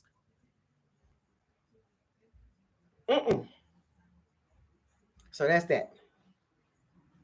I even got a envelope for medical. So like say for instance, I got a copay. I can go in my little stuffing and say, "Ooh, I got money for a copay. Here, there you go." Or like say for instance, I don't have the money and I use my credit card. All I gotta do is go to my stuffed envelopes, take the money out the stuffed envelopes, and pay the credit card bill with it. So long as you have money on hand, cash on hand, you won't spend as much on your credit cards. So if you can, try to get into a system to where you're using more cash. Because I think eventually they're gonna try to fade cash out too. If you're trying to fade out nickels and pennies, they might be trying to fade out cash too, which is I don't know how they're gonna do that. But I don't want to live my life on no credit card like that. You're right. Feel like I'm in a toxic relationship with these credit cards. When are you going to retwist, or will you do it yourself? Oh, you always do it myself. Well, I plan on retwisting. I want to retwist like this coming week, actually. I always say that, and I end up not retwisting until like September and August. I only retwist twice a year, but it's time for one. There go one eye, one ear, one eye, one nose, two eyes, two ears. Oh, he know what I'm talking about. Yeah, I retwist myself. I don't be want. I see a lot of people getting their hair retwisted, and everybody like what they like. I'm not into all that gel and stuff, and mousse. I be seeing all that mousse and they stuff they be getting put in their hair and stuff, and their hair look good. But you gotta call your loctician. I'm sorry, you gotta call your loctician's phone number or go to her website, and you have to put a deposit down. And they got all these crazy rules, and they got all these crazy prices. If you do this, it's gonna cost you this, and if you do that, and you gotta put down the deposit. And if you don't show up, we're gonna take all your money and blah blah blah blah blah blah blah. And meanwhile, if my appointment's at 10:15, and I get up in there, and you still working somebody else here, and you don't tend to me until 11:15, or you might sit me in the chair at 10:40, but you don't come to my head till 11:30. Or you might shampoo my hair at 10:30 just to lock me in, and you stop doing my hair and go do somebody else's hair. That's gonna piss me off. I'm gonna be irritated all that. If my appointment's at 10:15, I want to be in the chair as close to 10:15 as possible. I mean, I know things you run over, but sometimes they be overbooking. And then if you late, they want to hold your deposit, but they'll give you the deposit back when they late. And I'm no. You gotta do. I'm not doing it. I will not be doing that. I don't feel like that. Yep. I don't feel like all that bull crap. I'm not too old. I'm too crispy. Because if you start on my head, you shampoo my hair. Because my one stylist did this to me, and I was irritated. If you start on my head, you shampoo my hair, and you retwist a portion of my head, and you stop retwisting my hair to go over there and come over and get in the pole, and you go wash my hair, and you got my head sitting up here half done. I'm walking out. I'll pay for what you did. You will not get the full payment from me. Don't you stop doing my damn head. They want to lock you in to make sure you ain't going nowhere. I can still leave. I don't care. And now some stylists won't accept you if you go to them, if you left somebody else's chair and you go to another salon. So say, for instance, I say, you know what? I ain't sitting here no more. I'm tired of waiting on you. Been waiting on you an hour. You only did 1/4 of my head. I'm finna get up. I'm finna go down the street and let them do my hair. And they will say, I'm not finishing what you, what the other stylist didn't finish. Or they might charge you astronomical amount of money. I don't feel like dealing with stylists, salons. Now, my first 7 months, because I wasn't mentally ready to do my own hair, I didn't really mind. But she kind of like started irritating me when I tell her, no, I don't want no conditioner in my hair. You sticking in my hair anyway. You start on my head and you stop in mid head and you go and shampoo somebody else damn hair. I'm still waiting on you over here for another 20 or 30, 20 minutes or so while you over there. No, I'm not doing that. So I do my own hair. Thankfully, I know how to do it. So you'll never really see my roots laying down when I retwist because I don't use products like that.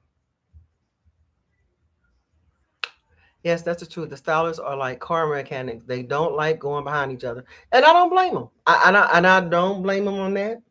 That's why I would never go to another stylist if I leave another stylist. I'm not your clean up woman. I'm not going behind nobody else, and I get it. My one stylist I had, she wouldn't say for instance you shampooed your hair and conditioner. All you just want is a blow dry. I don't do that.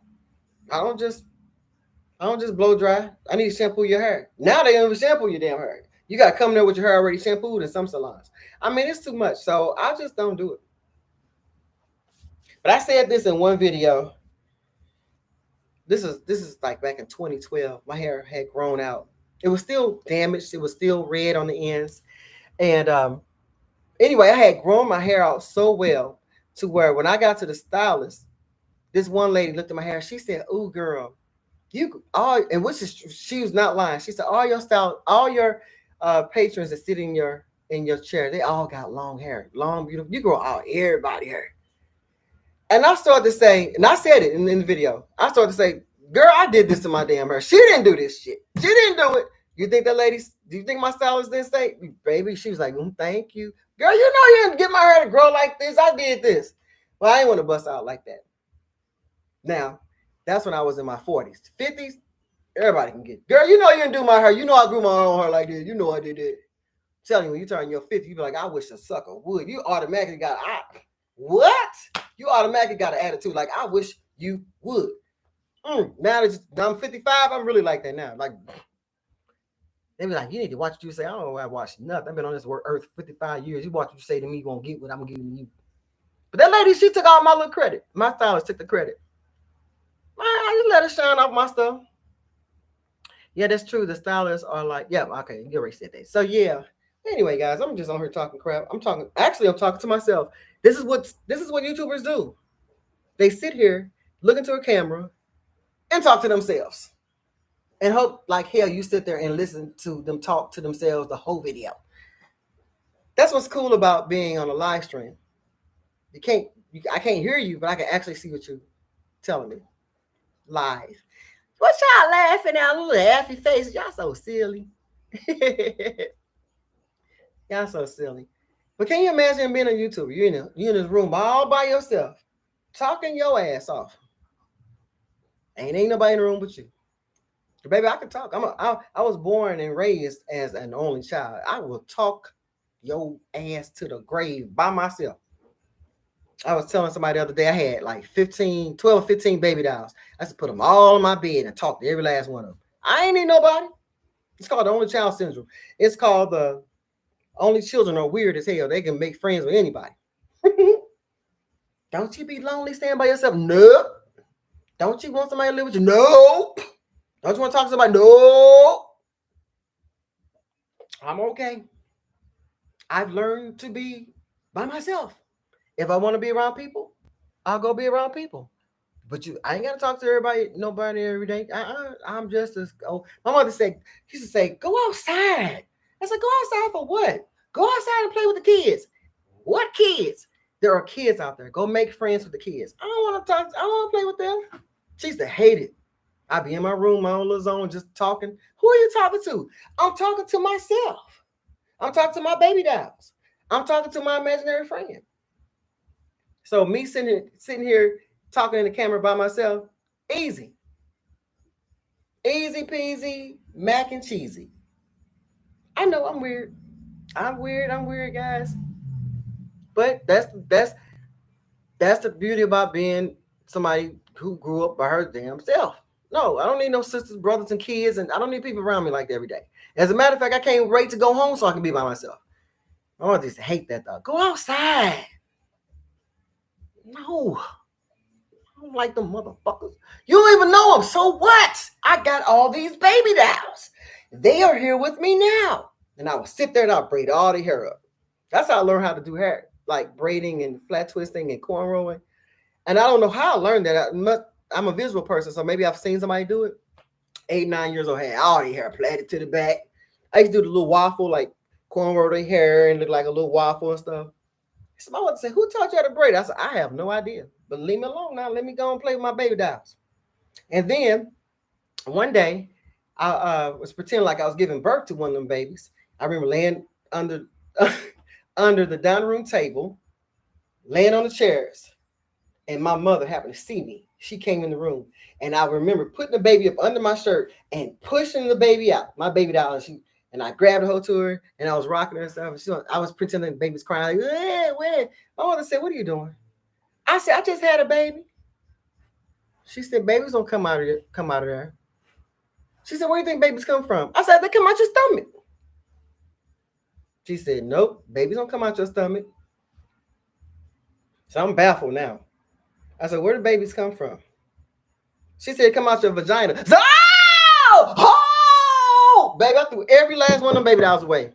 I don't know why I did that. I was traumatized. She thought that was so funny. She saw me. I'm just a pushing. Wah, wah. I'm okay, boy. She said, "Babies don't come out your stomach. They come out your vagina." I said, "Wait, what?" All you heard was boom, boom, boom. That's all the baby dolls going to the trash. I didn't want no babies come out of my coochie.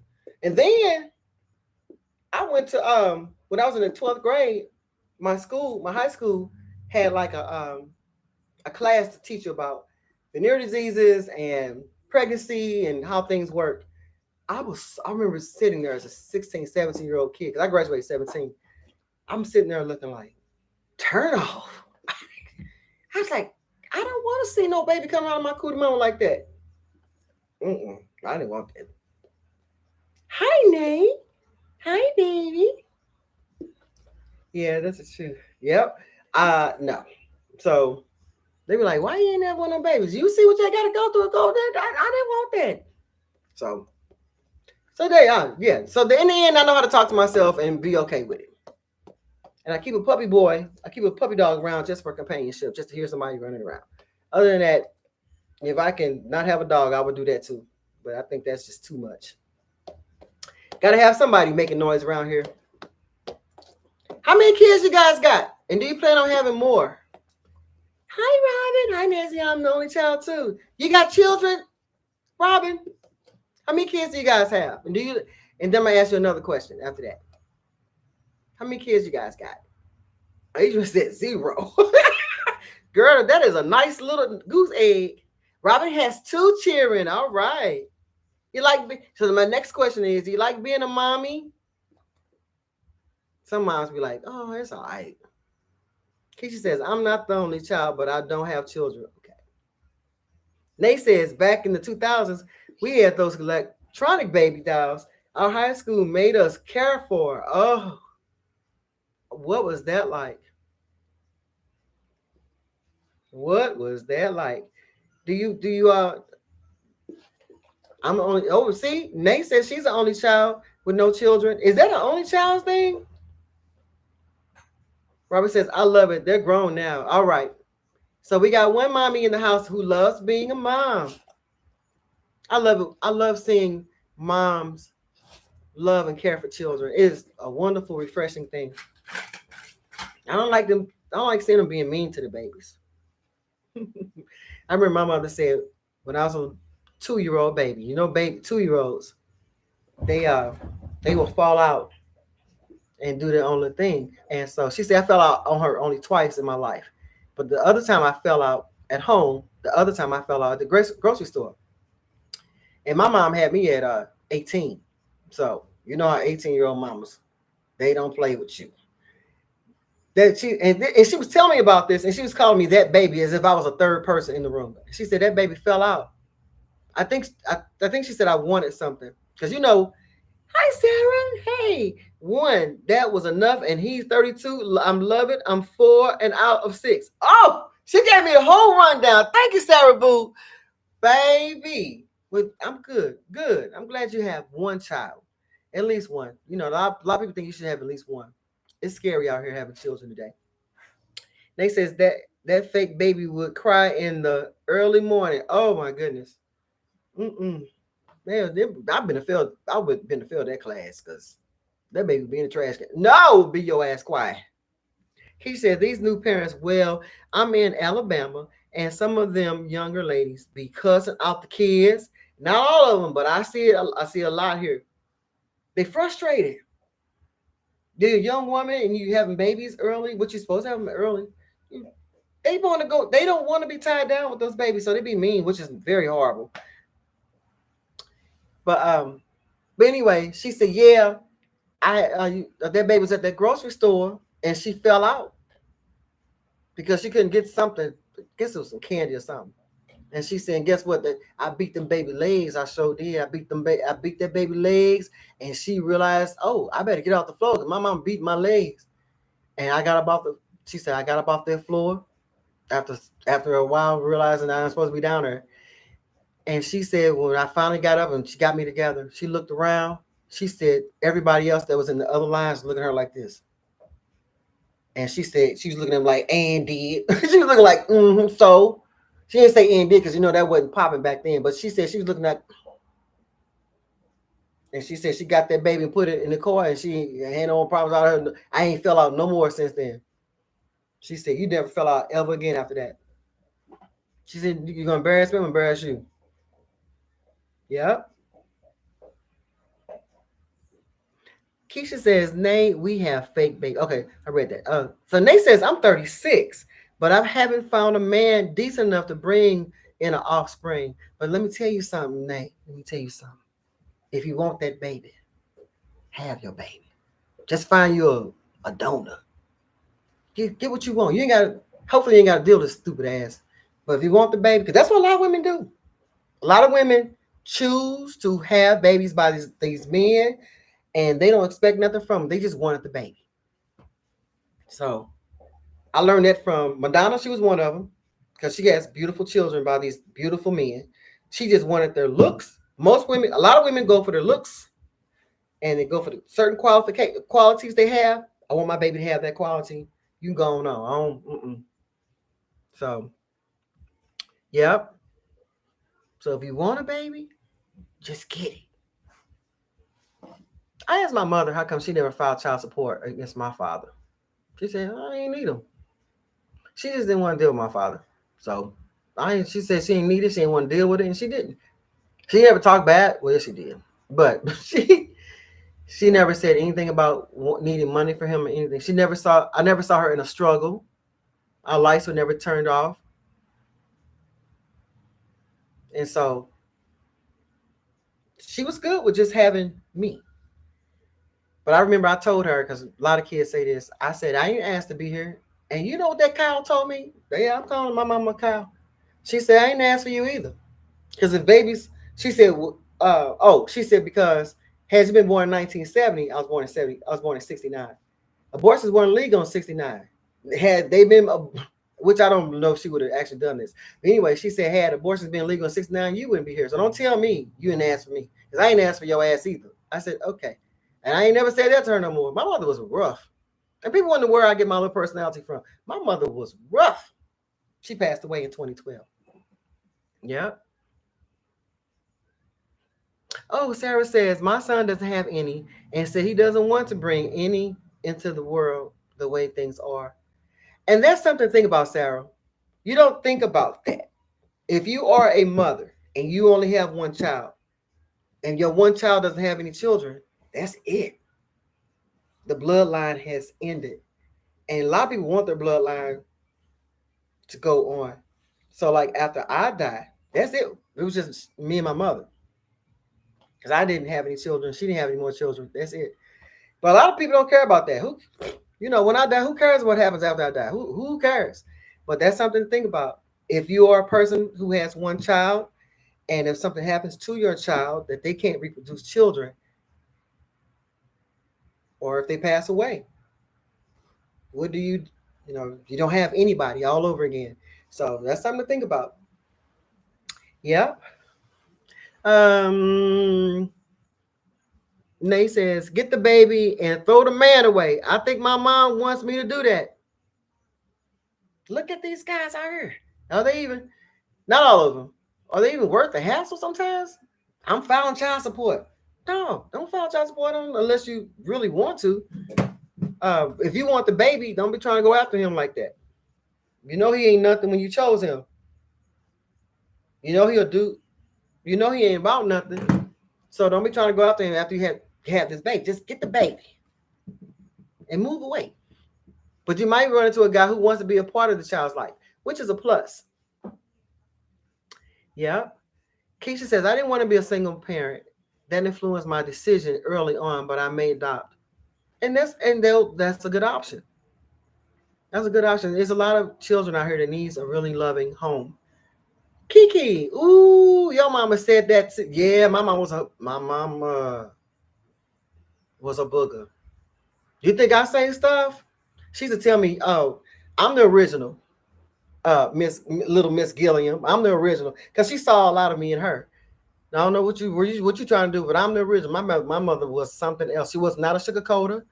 She taught me stuff at an early age. She didn't lie to me. Because one day I had asked her something and it sounded like a lie to me. I was a little bitty girl. I said, that ain't true, mommy. She said, I ain't got a lie to you. Who are you? I ain't got a lie to you. Don't ask me no question I want to know the real answer to. And I knew if I go to my mother and ask her a question, I had to brace myself because that cow would answer the question hard. So sometimes I come off kind of rough and hard with bottom out. I got it from my mother and driving the bus. So you ask me a question, I'm going to answer it. If I want to answer, I'm tell you I'm not answering. No, I ain't answering that question. I ain't scared to tell you that. So the world is rough today. It is so rough. Mm-hmm. Lita says have to look into the man's medical history too. Yeah, you can. But if you're in a crunch and he look like he all right, you sneak and ask him a few questions, you get him. Yeah, I'm getting your ass. Baby, I'm getting you. Mm-hmm. The goal is to get the baby. And hope like hell she is just as healthy as she can be. Because the older you wait, the more complications your body will have trying to carry and deliver the baby. You're running a risk of having Down syndrome children. You're running a risk of having twins. And you're running a risk of having old ass babies. So if you have babies at old age, sometimes they come out a little old. But like, this baby was here before. Baby, well, how old are you? I'm the same age as my mom. My mom's 42 and I'm 42 too. Yep. So whoa, you guys are talking. Whoa, this chat is popping now. Oh Lordy, let me pop it down, son. Where y'all at? I lost who I was at. What? Ooh, your mama said that. Okay. Lita says have to look into the man's medical. Okay, yeah, we got that one. Let me bounce it down, bounce that thing. Let me give a smiley face. Can y'all see my smiley face? All right.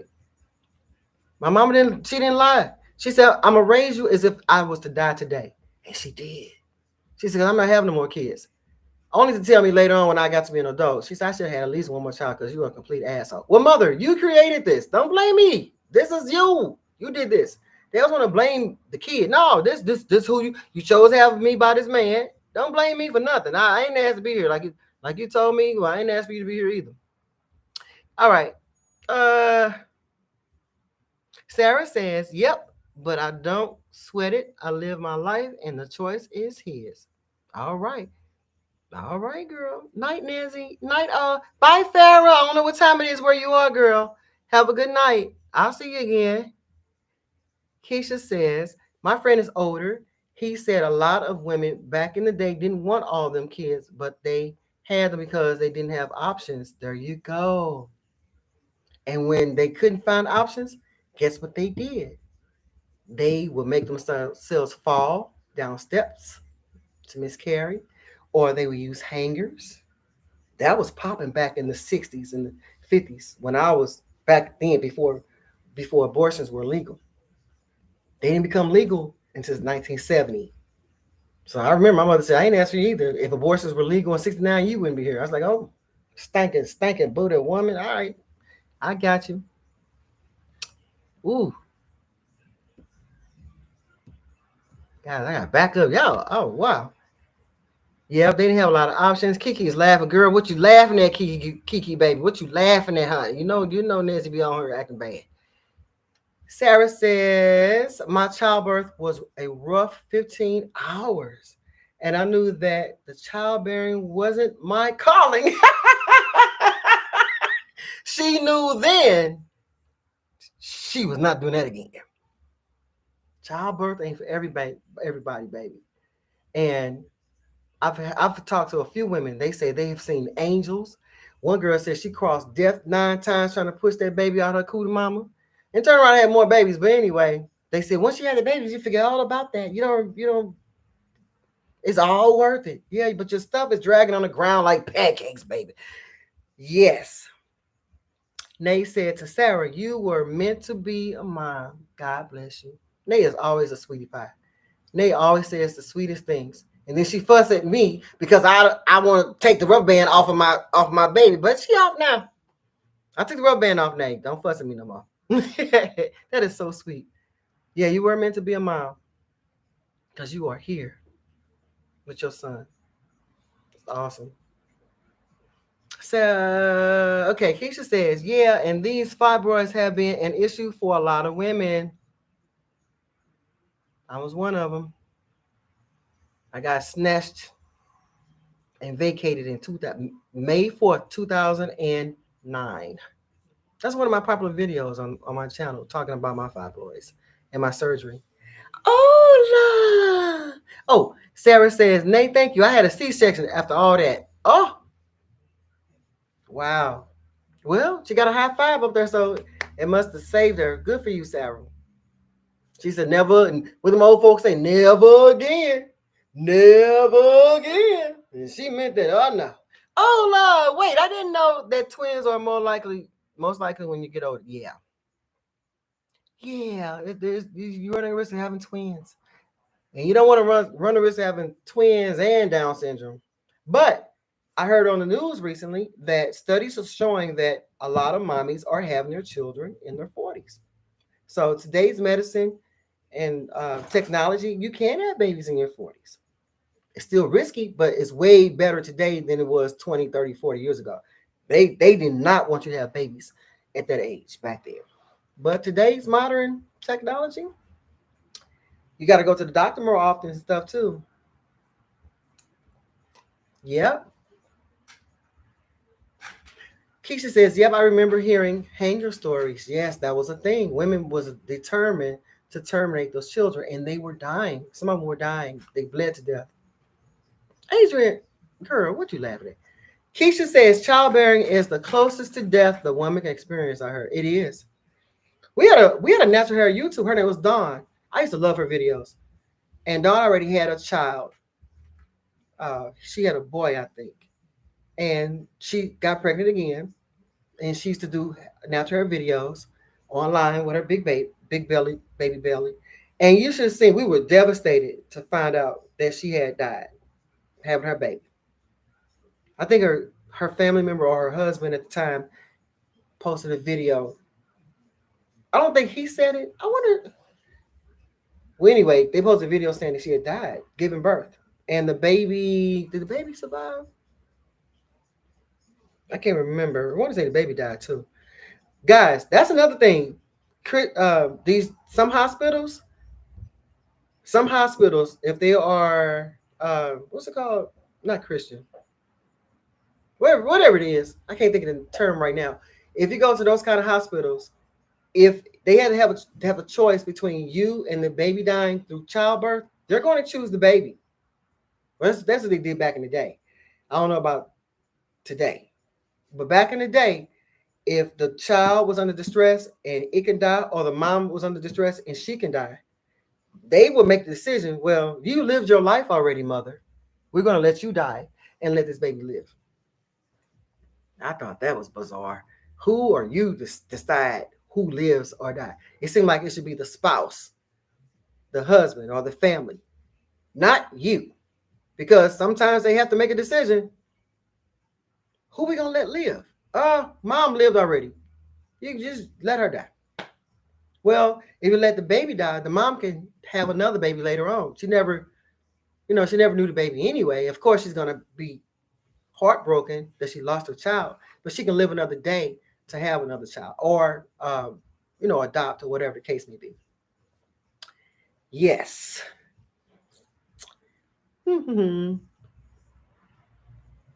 Nay, now what you laughing? Y'all just be laughing. I don't be know what y'all. I be so, oh Lord. So Nay says, I don't even like period pain. How would I deal with childbirth? No thanks. Ooh, just looking out of the window, watching the house fall. Girl, you ain't lying. I remember having them days, some period days. I'd be like, you don't feel like doing nothing. You don't feel like doing the slightest thing. Your cell phone right here. You don't even feel like, you be so irritated. I don't even feel like stretching over to get this mother. Feel like you don't want the phone to ring. You don't want the birds to chirp. You don't want to hear nobody breathing. You be irritated. I understand about the period. I don't miss them at all. Casey says, a lot of my classmates have gotten knocked up in their 40s a lot. Oh, maybe they're part of the statistics I was telling you about. A lot of women are having babies in their 40s.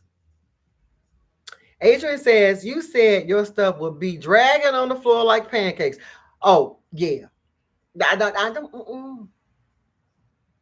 What's that, Adrian? What you talking about? That's sad. Because my stuff be dragging on the floor like pancakes? Yeah, my Kuma will be dragging on. I cannot. I don't want that. Adrian, you should have a baby. You should have 1 or 2 babies. You're still young enough. Keisha said, yes, that's true. Nay, yeah, those cycles can be rough. Girl, I don't miss none of that stuff. Like I said earlier, I used to always hear, yeah, all women, they don't know all women. All women should have at least 1 child. Based on what? Where are you getting this? Why do you think that all women should have children, at least 1 child? Says who? Why? All women, first of all, you don't know all women. All women are not meant to be mothers, especially the ones that put the children in the ovens, in the microwave ovens, and the washing machines and chopping it. No, just because you have organs to have babies don't mean you're supposed to be a mother. Because some of these cows they need to swallow. You should never let it come out your cooch. You should have swallowed every last sperm that you came in contact with your stupid ass. No. Whew, baby, let me stop. I'm ignorant. No, the lady died in the childbirth was sad. Oh, you're talking about one of the YouTubers. Yeah. I'm gonna see if I can find her right quick. I'm too old. I'm 47. Adrian, I thought you said you was something else, girl. She said I'm 40. I'm too old. Well, yeah, that's really up there. Baby, some of these bitches need to swallow or take it up the ass. All these hoes out here don't need to have no damn babies with their nasty asses. Selling the babies, doing all this weird stuff. And no, it's okay. There are other ways to have sex without getting pregnant. Let the sucker shoot up to the ceiling. Put on your titties, put on your stomach. There are other ways, baby. All women do not need to be mothers. No. Oh, let them go on the sheet. Okay, bust it on the sheet, bitch. Don't put it in me with your stupid ass. It's other options. So when you say all, that means women that are in comas, women that are awfully ill, women who cannot afford children, women who are abusive, women who I know somebody right now she's a dope fiend. I don't know her personally, But she would have all these babies with these Johns on the street. Soon as she, because she out there giving up coochie for the drugs and stuff, get a baby, get a baby to the adoption agency people, and they adopt the babies out. She go out there make babies, give them away. Some mothers ain't attached to their children. Some mothers ain't mothers. Shoot. Yeah, busted on the sheep. That's right. Adrian said, "No, I'm old. I just look younger." Okay, Adrian. You look very young. You pretty too. It's okay to swallow.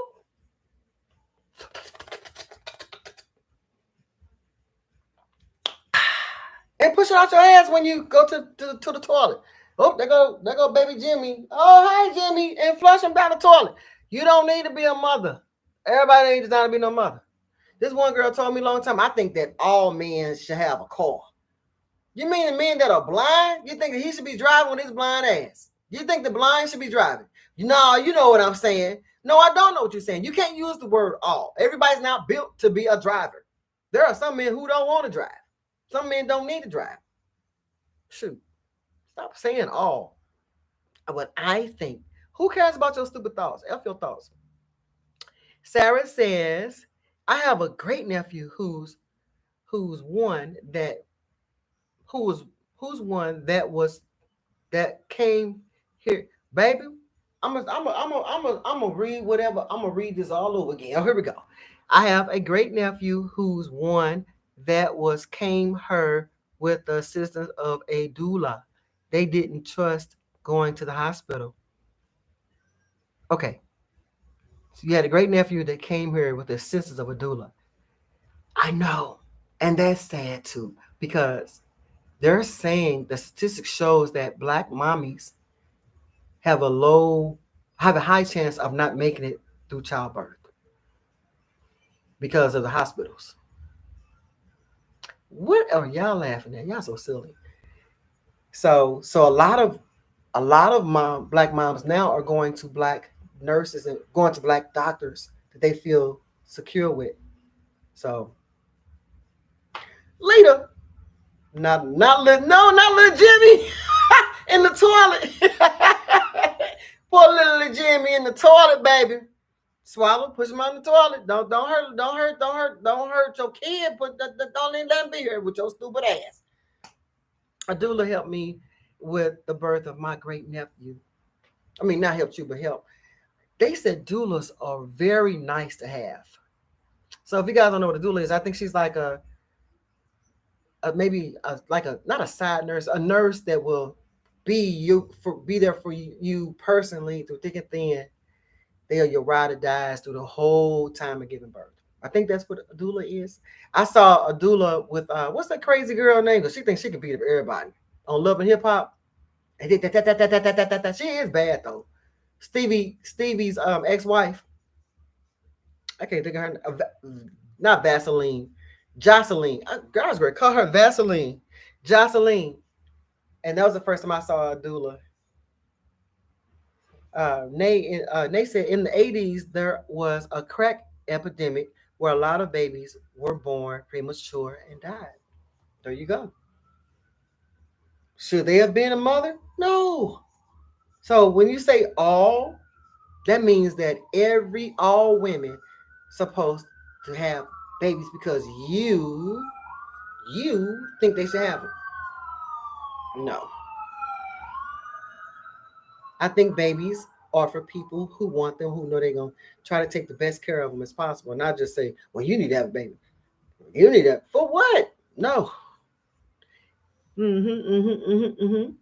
Sarah says, I think in Georgia, there's a black they're keeping on life support until they can deliver the baby. I think in Georgia, there's a Black woman they are keeping on life support until they can deliver the baby.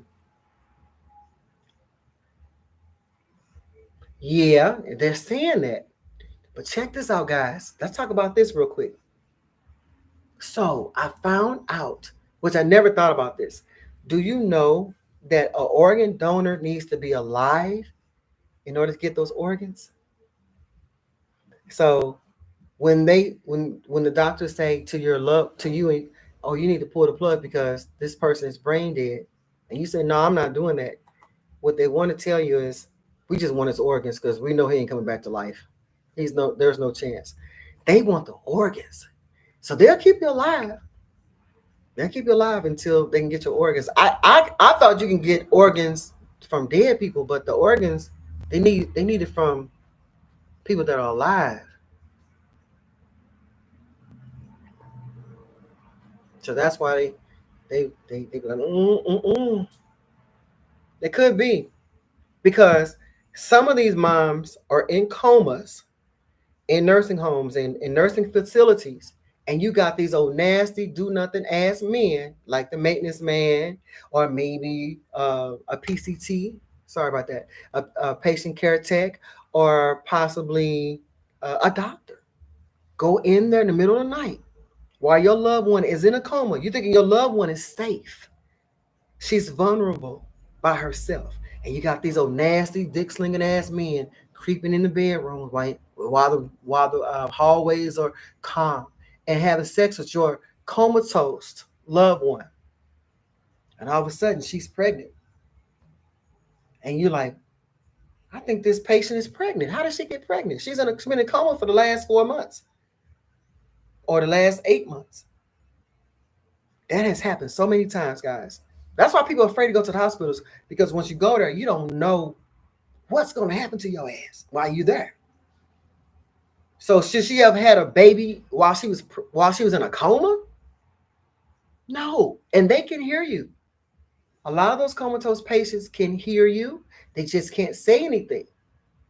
They can't defend themselves because they can't because they're in a coma. So you got this creeping in the night, doing horrible things to your loved one, and they're defenseless, and they end up pregnant. She shouldn't be pregnant in no damn comatose state. That happened over in St. Louis, over there in North County, across the way. Terrible. It's scary. That's why people say I'd rather just die going to the hospital. Terrible. Yep, I knew what you was trying to say, Sarah, Black Mother. I had to reread it again. Yep. Stop it, boy. Organ harvesting is a real thing, Nezi. Keisha, you ain't lying. I'm gonna repeat what Keisha just said. Organ harvesting is a real thing. They'll tell you what, this person is brain dead. He's never gonna come back to life. They can't wait for you to walk out their door. They will take the organs out. I don't know if they'll kill them, or I don't know if they'll let them die and take the organs, or will they kill them and take the organs, or do they take the organs while they're still alive? You don't know how they take the organs. Your loved one may be still alive when you thinking your loved one is dead, and they taking the organs as soon as you walk out the door. They already got the stuff set up. As soon as they say yes, we can have this person, we're gonna send them right down to the room and get his organs, preserve them, and throw them in and incinerate them. It's creepy. It's creepy. Keisha also says organ harvesting has been a real big business down here in our jail and prison. Preach, Keisha. I read that recently. Keisha says organ harvesting has been a real big business down here in our jail and prison systems here in Alabama and Mississippi. I tell these young guys, stay out of these jails. Tell these folks jailhouses. She ain't lying. A lot of our men don't realize what type of danger they're putting themselves in when they go to prison. They out here thinking they thug and they hardcore. Yeah, F this nigga, I'll do this. Ninja, when you take your butt to prison, you think they care about you in there? The inmates don't care about you. The guards don't care about you. The nurses don't care about you. I just saw a story a day or two ago about this nurse, how she let this one inmate die because she didn't believe he was telling the truth. He had something had blown up in his abdominal, and she told the press if she had a chance to do it again, she'll let him die again because he was such a bad person. You just let this man die because you on some bullshit? They don't care about you when you go in prison, especially if you got some good old healthy organs. We gonna let you die. We need them organs about you, boy. You out there stupid in the streets, ain't nobody gonna miss you for a while. And especially if you ain't got no family members coming to see you, do you think they gonna notify you and say, hey, this person is dead? They're gonna be a while before they tell you they died. But they don't tell you when they died, we took his organs. Keisha is not lying about that. That's a real thing. And it's starting to pop up more and more and more. It's starting to get a lot of traction. People are starting to notice. Stay out of jail. Not only that you got to deal with inmates, you got to deal with being controlled. You got to live in fear. You ain't got no beautiful sunshine looking. You dealing with all this stuff been caged in. Now you got to worry about your organs because they don't have the best medical care in prison. I have to check myself all the time. When people get to clowning and acting stupid, I try my best to just ignore them or just curse them out and go real, real fast and drive off because I'm not going to prison. I'm not built that way. Everybody's against you in their prison system. And don't let your loved one forget about you. You are assed out. Look at Tory Lanez. He got stabbed up 14 times last week. He's supposed to be a superstar. They don't care about you being no superstar. We don't care about you, chump. In prison, you ain't nobody. You're just another sucker with a number. 14 times. Punching both lungs. Who does that? And guess what? I wouldn't be surprised if they did puncture him up and he passed away. They probably would have taken his organs. Stay out in prisons if you can. Try to convince your boys in your life. That's a real thing. Keisha ain't lying about that. She sure ain't. According to Zoom, hi. Yes, organ harvesting is real. I took the donor organ status off my driver's license. And I'm glad she mentioned that because a lot of people fear putting their names, signing that on the back of their license because they believe that some of these companies or hospitals will let you die on purpose just for your organs. So I've been hearing it ever since I was a teenager, and I was born in '69. So I've been hearing this like since the '80s. Don't sign your name on that. They'll let you die so they can get your organs. So I never done it because I was always fearful of that happening. Yeah. So according to Zom, on January 11th, 2013, 17-year-old Kendrick Johnson was found dead inside a rolled-up wrestling mat. Girl, I just saw that story this year. In the gym of Lowndes High School in Valdosta, am I saying this right? Valdosta, Georgia.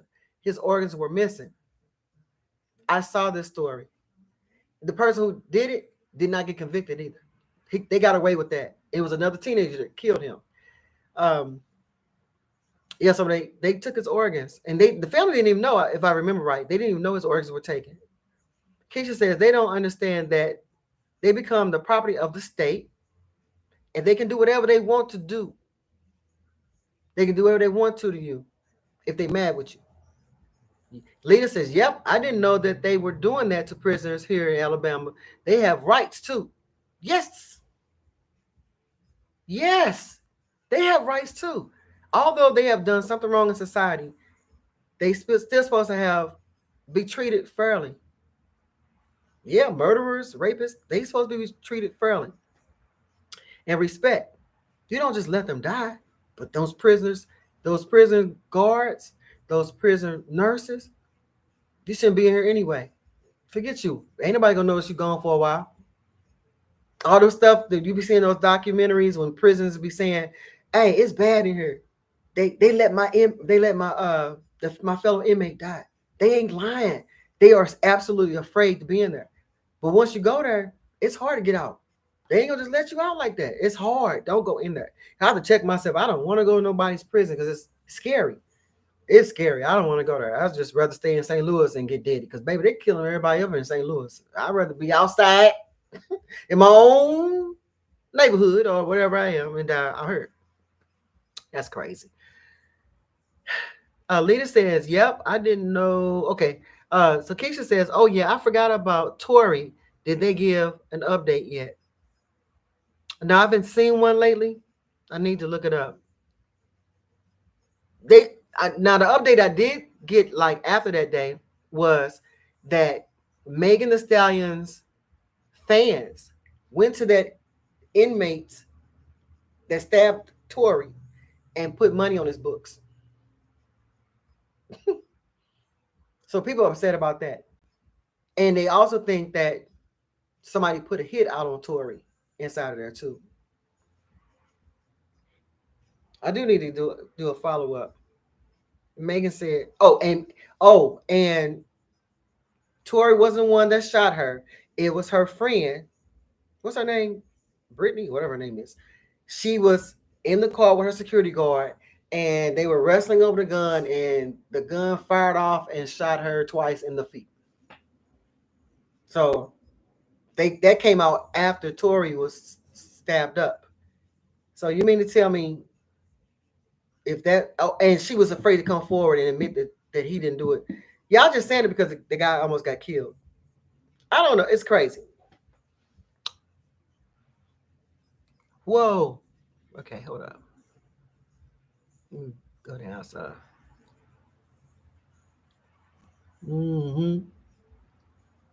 Yeah, but yeah. All right. So Leah says according to Zom, oh my God, that's awful. No. Yes. Oh, Keisha said, good, stop. I ain't never seen that word spelled like that. Have I ever seen that word like that? I ain't never seen that. Good, stop. Keisha says, oh my God, they put money on the man's books.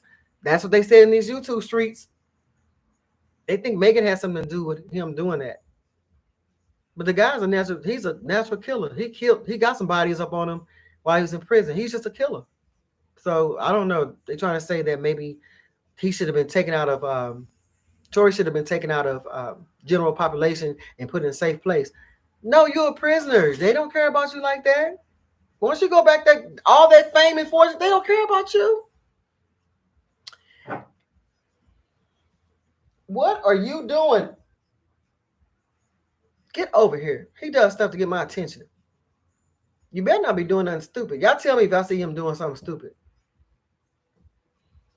All right. According to Zion says, Lowndes County is very dark. Mary Turner was a Black pregnant woman who was killed there. The details are far too graphic to express here, but she was lynched on May 19th, 1918. Her husband died too. Did I say that? Let me ask you this, Zom. Do they have her do they have a figure of her there, standing up somewhere, like a statue? Because I think I saw that story recently, and they have a statue of her. I don't know if that's the same lady or not, but they have a statue of this woman, of her, how she got. Yeah, I saw that. I mean, if I'm right. Keisha says the friend I think was Kelsey. Yeah, Kelsey. There you go. I kept saying Brittany. Yeah, her name Kelsey. So they're trying to say Kelsey admitted to it. And so Megan Thee Stallion came back. She said, no, she did not shoot me. I know who shot me, and it was Tory. Stop trying to. I don't know why people are trying to say he didn't do it. Why are they protecting him like that? But yeah, baby, the word on these YouTube streets, the baby, they do. Hey. They didn't want to put money on his books. So according to Zon, says to Lita, yes, it is truly terrible. Keisha says, I'm country Nezi. You country girl. I love to hear the country people talk. But when I go out of town, they think I sound country. I've even had somebody on my live say, you sound funny, you talk funny. Like, really? You from East St. Louis? Like St. Louis don't exist. No, people get St. Louis and East St. Louis mixed up. East St. Louis is Illinois. It's not even St. Louis. Illinois is east of St. Louis, and that's why we call it East St. Louis. And we call them, they call us Jimmies, and some of us call them river rats or Jimmies. Girl, I don't know. Sweet Tea says, hey, Nezi, glad to catch your live. I'm an OG subscriber. I remember Sweet Shay Shay and love your channel. Thank you, Sweet Tea. I remember you. I remember your username. Thank you, baby, for being here no matter how crummy my channel is, baby, because my channel is crummy right now, and it's okay. It's okay, baby. Sweet Tea says, sending love from Atlanta. Hey, from the A-Town, this is how it goes down. Snap your fingers. Do your step. You can do it all by yourself. Let me see you do it. Hey, okay. Keisha says, do East St. Louis talk differently? Nope. We sound just alike. Over there, over her. Yeah, we sound just the same. Oh, thank you, sweet tea. I love you too. Thank you. Yeah, we sound just alike. We are really just alike. And back in the day, East St. Louis used to be rough. St. Louis surpassed them because a lot of St. Louis is starting to depopulate, just like East St. Louis. East St. Louis look like ain't nobody living over there. St. Louis is starting to depopulate too, which means people are moving away from St. Louis. Yep. Keisha said, "My OG subscribers love me. Thank you. I appreciate you guys. I'm telling you something. I'll tell you, if you guys didn't show up for me like I do, I would have probably quit a long time ago, for real. I mean, I don't get a lot of views like I used to, but you guys show up on my live streams. I don't get a lot of people on my live streams either, but y'all show up, and that keeps me going. Because baby, I'm one millisecond of saying goodbye, or just live stream the hell out of my channel for the rest of my time. Because I don't have a desire to go in my studio and record. I don't have a desire to edit. I don't have it. So, yep. According to Zom, your channel was beautiful. You truly helped me grow my hair. You educated me about hair grease. I've been using grease for 6 years. My hair has flourished. Thank you. That makes me feel so wonderful. Who would ever thought I would have made an impact in social media? I remember feeling nervous. My first video was right here. I was 42 years old. That same picture is still here. And I'm like, dang, I'm old. I'm talking about hair grease. They don't hear about no hair grease. Because at that time, nobody rocking with no hair grease. It clog your pores. That was a thing back in 2012 and 2011. It clog your pores. And some people still say that to this day. I'm like, man, my products ain't popping. I ain't have all the newest stuff at that time. I said, I'm going to tell you something. If you ain't your best cheerleader, I don't know what you're doing. I am my best cheerleader. I have pushed myself through so many things. I said, who cares? You're not on here to show off everybody else's products.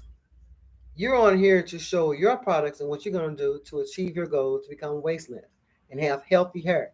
So F the rest, focus on you. And that's how I was able to make it through all these years.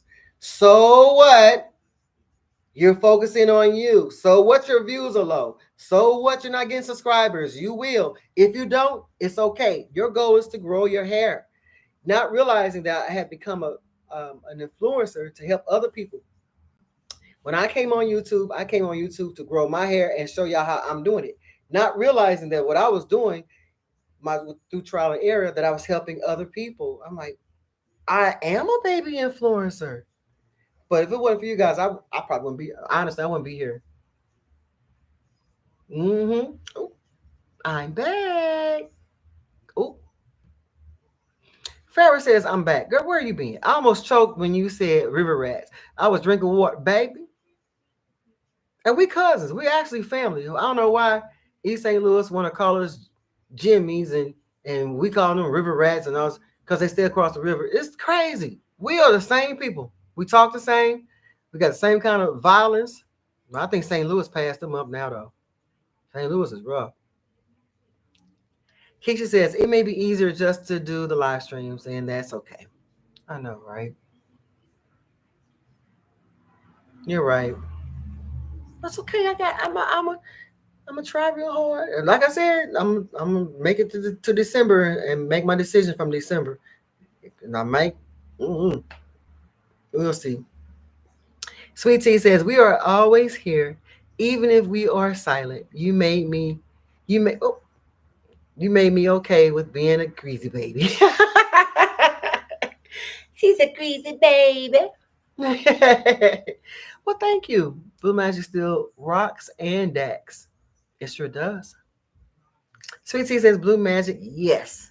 I miss my Blue Magic. I be wanting to put that in my hair so hard. I do. I wanted to layer it down on my scalp and just go greasy. But this is going to make my hair feel like a brick again. According to Zom, yes, you helped all of us. I don't know why people say it clogs your pores. Grease is the best sealant I've ever used. At Farrah, yes, I love Blue Magic and Dax too. Yeah, grease don't stay on your scalp forever. It eventually, I don't know if it dissipates, but it eventually goes away. Hair grease don't sit there for months and months and months right here on your scalp. It goes away. That's why you have to go back and reapply it. Oh, I ain't gonna keep talking to these people. Donna says, "Hey Nezi, long time." Hi Donna. Hello. Nice to see you here with me today. I ain't talking about nothing, girl. Keisha says, "Why are people moving to where are people moving to? Are there jobs in St. Louis? There are jobs in St. Louis. I don't know where they're moving to. I know they're moving out, but St. Louis is a real reasonable place to stay. Our cost of living is pretty decent. It's not high like California and Texas and Atlanta. We have a we're kind of like one of the lowest, not lowest, but we don't have high cost of living here. It's very easy to stay. You just got to worry about getting carjacked and shot. It's not as bad. Every time I turn on the news, somebody has done something crazy. And you rotten when you go down to all those buildings, those homes and businesses that have been knocked down from the tornado, and you down there looting. Amber is up in the sky trying to get the electric together in the area, and y'all down there shooting. What? Take your stupid ass on. That's right. They're gonna send your ass to the prison and snatch your organs right out your ass. Terrible. I don't know where they're going. That's a good question. She says, well, at least here people are allergic to working. I'm going to tell you guys something. It seems like when the pandemic hit and they lifted remember we were shut down for a while, maybe a month or so or two or something like that. And we all had to sit down and wait on that man-made COVID situation to get under control. When they lifted that up and say, okay, you all can go back outside, it seemed like that was a hard reset. And people came out the house acting like pure crazy people. Because I remember, you guys remember this too. Remember 9/11? September 11th when our planes got crashed because the passengers were on there so afraid to fight back those people that was terrorizing them and made those planes crash into the buildings. Let them same people today get on our planes and talk about they're going to crash. Americans will beat the brakes off, kill them. Because I don't know what happened. It seemed like when COVID lifted, it seemed like they came out mad in the mother. I'm killing everybody. I bet they won't try that stuff on the planes today because they were afraid to fight back at that time. The world was calm and it wasn't so aggressive and murderistic. Is that a word? So violent as it is today. Let them people go on the hijack plane now. It ain't gonna end like it did 9/11. And if it does, no, it ain't gonna end like that. I mean, everybody can get it. You got kids fighting, you got all color races doing all these weird things to everybody. It's crazy, man. Yeah. So they're allergic to working here too. And now with these degrees, which is killing me, you got to make sure if you're going to get a degree, make sure you get a degree that matters.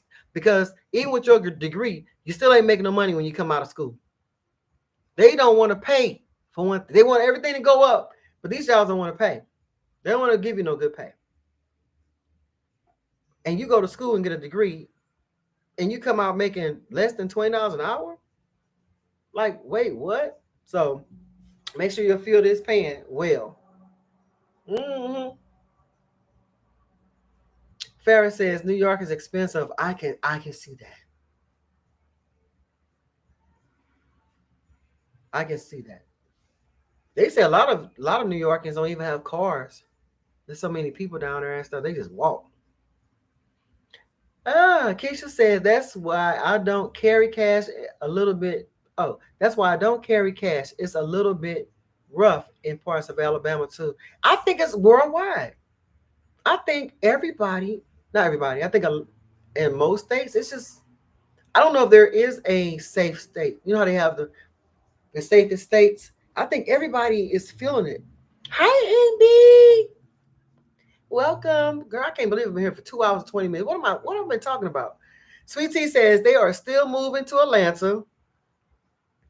I'm Atlanta born and raised, and I don't see the hype with Atlanta. Well, that's why, because you were born and raised. Traffic is horrid, and they don't want to pay workers a fair wage.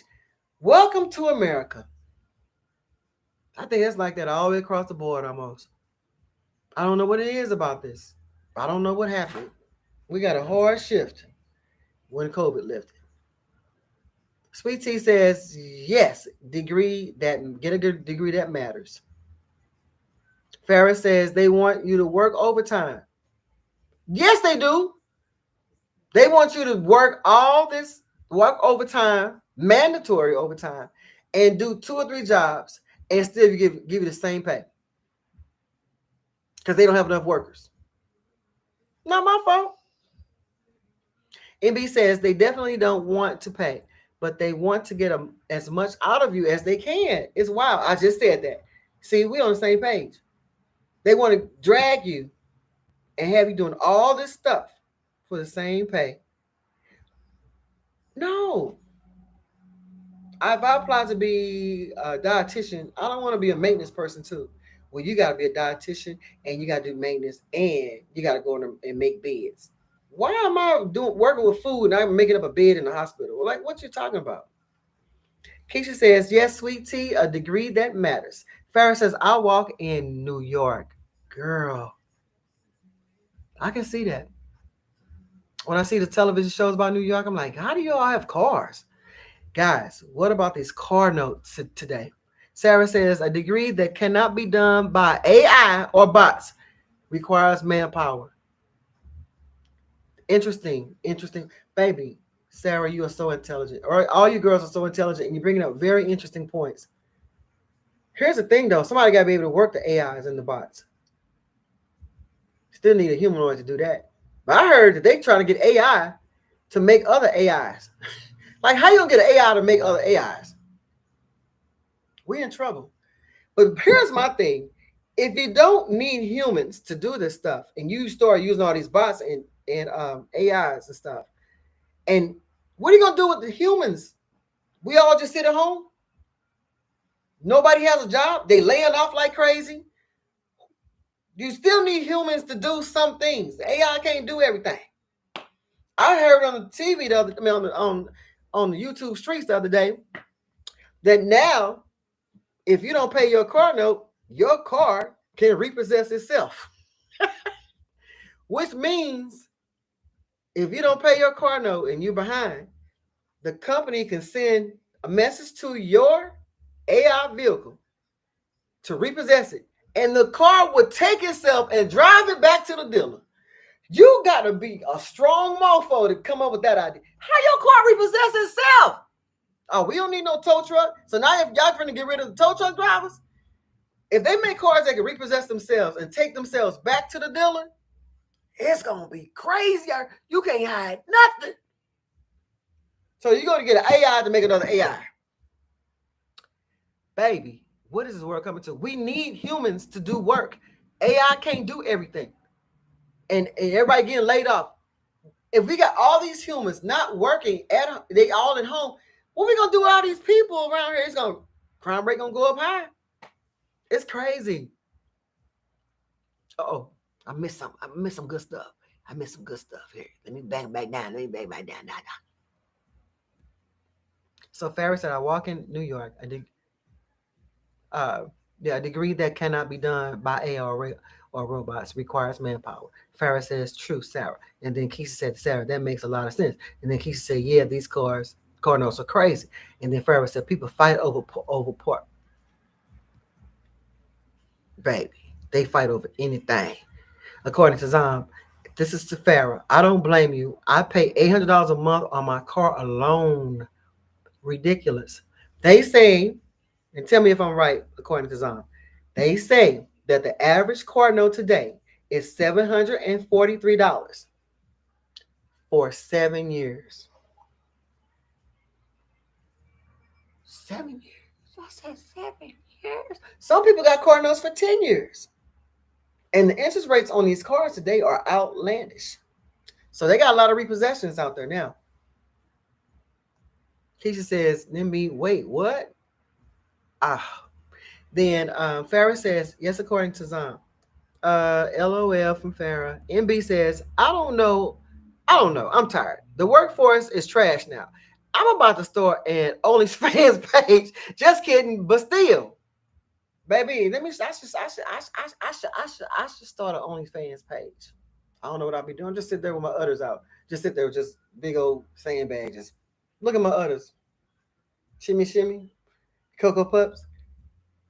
Keisha says, "Heck, nah, the car can Oh, I think I hit.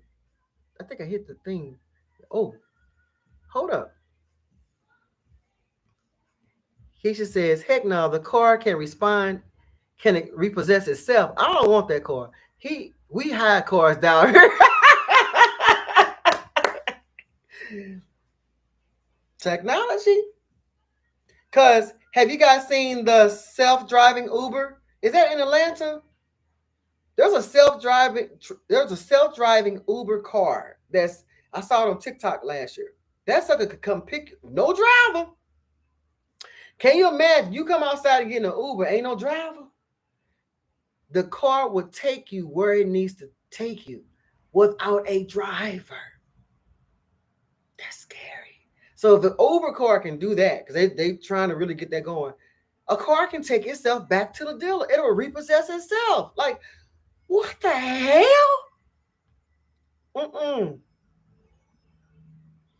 Farrah said, "Oh no, they can keep them cars." Adrian says, "Wow," and Keisha says, "Why does this?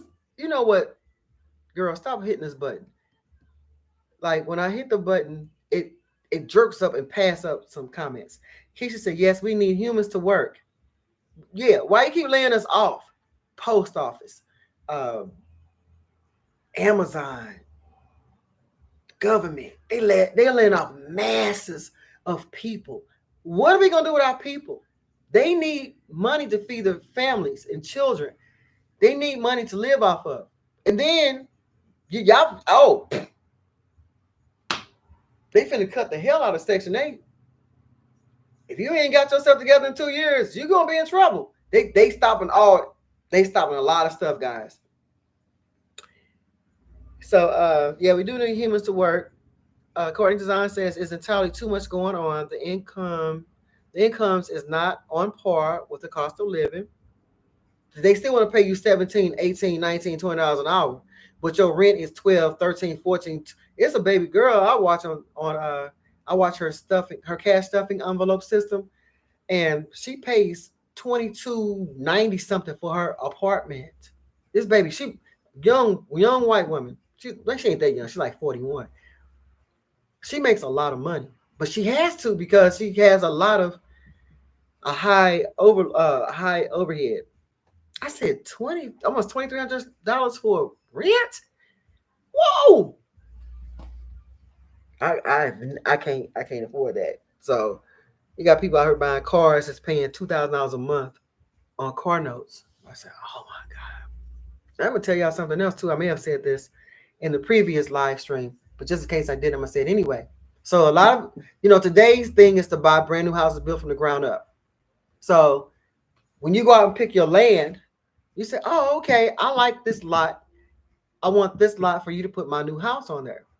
Well, the real estate agents, they don't tell you.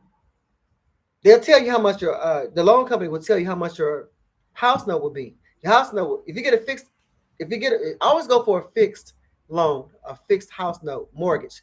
Never go for an adjustment. Your ass will be in trouble. If the interest rates go up, your house note gonna go up. If your interest rates go down, it's gonna go down. So if you can, try to get a fixed rate on your house note. But what they don't tell you is, they'll tell you at the time, oh, your taxes on your house will be $4,500 a year.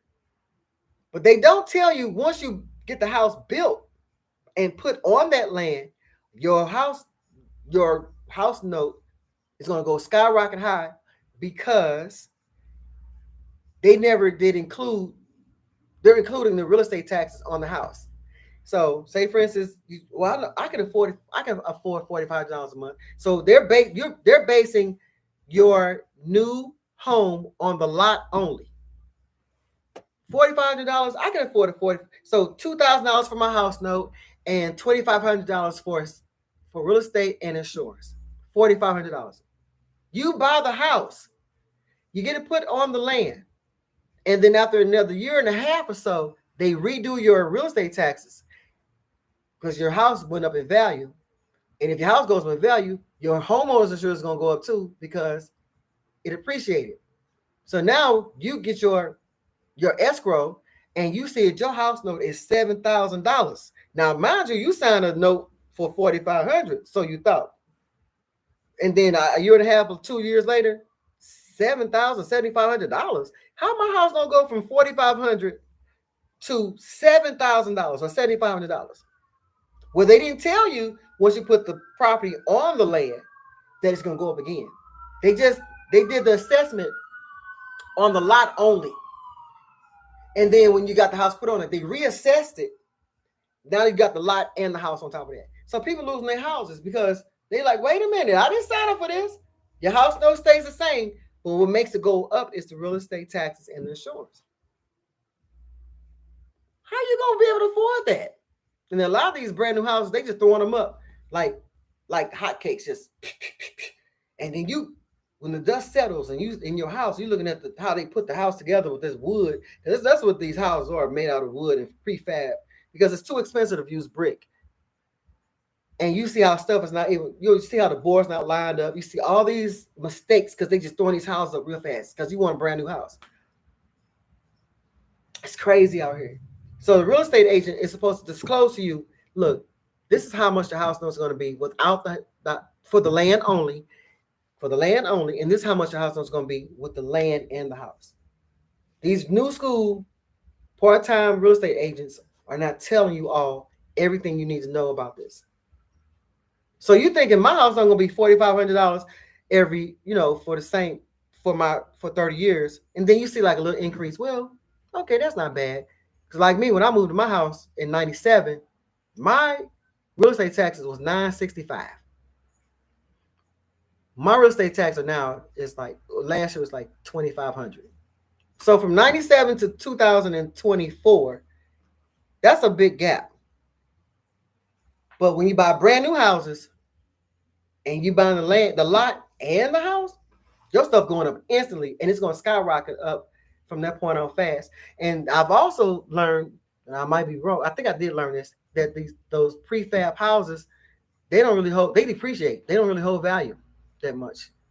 So you're gonna be upside down in the house. You're gonna end up owing more on the house than what it's worth. Who can afford that? Why would you jump that high? It's crazy. So my house was built in 1956, and I'm okay with that. I got a nice little brick home, and I'm glad I bought my house when I did. I didn't know what I was doing. I said, I'm just gonna buy a house. I bought a house. But why is my taxes? The taxes going up only because the investors are price gouging these homes over here. The house is not worth what they sell, and it's crazy. They don't care. Stop making those sounds much. I can't stand it. Anyway, they are price gouging everybody. We need humans to work. Okay. Where do I leave off at? So according to Zon, she says it's entirely too much going on. The income is not on par with the cost of living. Sarah says they're building a big plant about 30 minutes from me. I think it's basically for AI stuff. Oh, that's scary. Keisha says, Farrah, I believe it. I bet they fight over parks in Atlanta too. And according to Zon says, basically, Farrah says, I meant parking. Keisha says, car note payments will make me go get a bicycle. I know, right? According to Zon says, I'm telling you, I'm about to throw my hands up and return my car to the dealership. And a lot of people are doing that. They can have it. I can do a lot with $800. Let me tell you something, though. So let's say, for instance, you take your car back and you think everything is going to be even. They can still say, well, we'll take the car back, but you still owe us $4,500 because they feel like the car is valued. You still might have a balance even after that. Even with it's called an involuntary repossession. You still might have a balance. It's not, I'm gonna give my car back and I will be even Steven. No, you might still owe something after that. It's all this stuff. It's ripoffs. Mm-hmm. She said a bicycle don't sound bad at all. Oh yeah. So Keisha said, "Oh, yeah, I forgot about Section 8. I think when people didn't get their food stamps for 1 month a while back was a test run for what they are going to do. Oh yeah, they already stopped that Section 8 stuff. You got 39 kids out there, and you've been living off this stuff for 15 years. You better find you something else to do. Again, swallowing is an option. No, let me stop. Yeah, they finished 2-year cap. They're trying to get that. They're trying to stop the stamps. They already named the stamps. What's that new thing? Sparks or something? They already named the stamps another name. It's crazy. These new houses don't have bones. They are using plywood. Yes, they are. And they're not even. Sometimes if they throw the house up too fast, it's not even well built. CT says that's right, Nancy. Property taxes are a beast. Yes, they are. You know, you can still lose your house if you don't pay your real estate taxes. You sure can. That's all I owe on my house real estate taxes. You think they give a shit about me? If I don't pay my real estate taxes, we don't care about your house being paid off. We will take your house. And don't ever move in a condo, guys. Now, if you're in a condo, okay. Don't ever move in another one. Don't move in a condo. They are easy to get into. I used to sell real estate when I was 20 years old. I'm a jack of all trades.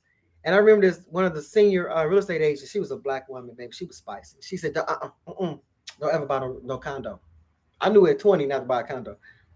They are the worst. Those HOAs, they are some thugs. They raise your rate.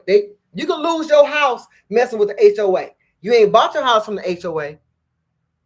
But if they put some fees on your whole life and you don't pay them, they can snatch your house away and then turn around and sue you for the attorney fees. Don't ever buy condos.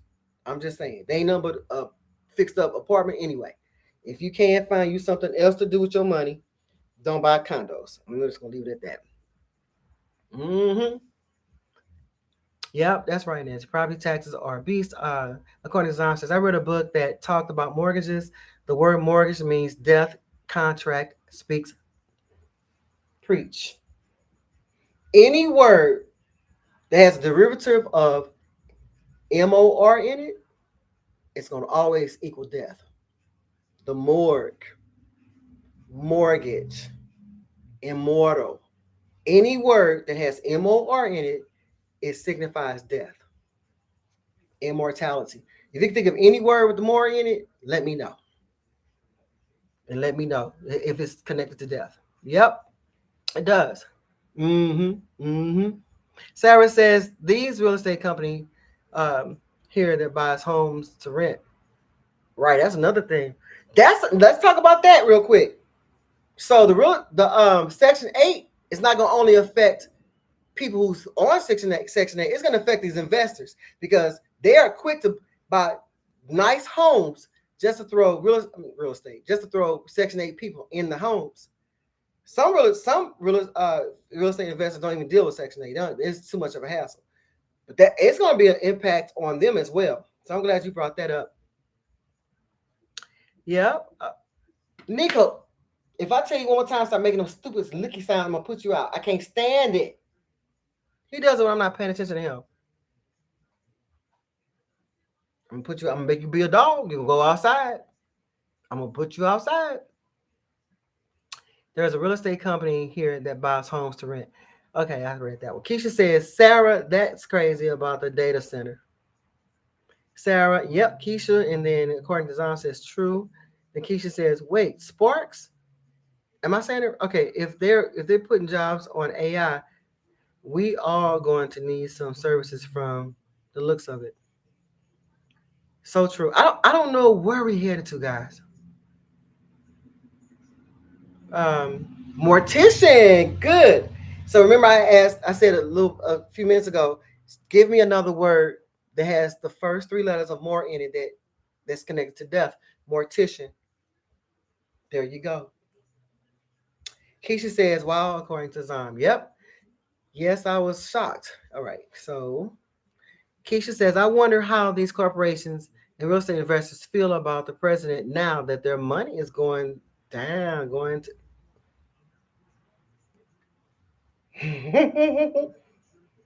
That's a good question. They mad at him. Reese, what you doing on her? How long you been on her? And why you ain't saying nothing a long time ago? I'm gonna make him be a dog. I am. I'm gonna put him outside. I'm tired of. Oh, because I'm not paying attention to him. See, you doing it now. I'm gonna put you. Hey, go find you something else to do, chump. I ain't gotta sit here and be looking at you. Mortified. Yes, mortified means death. There you go. You girls are smart because I can't think of nothing else. Hi, Reese, girl, where you been? All of a sudden, you just popped up and you just on the set.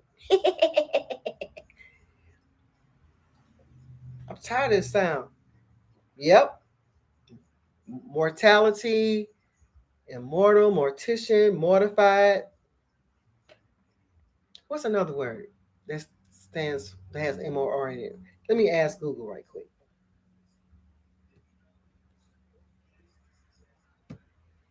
What words have MOR in it? More. Oh, moral. I didn't ask that right. Okay, let me type this as the first three letters. As the first three letters. This is not my.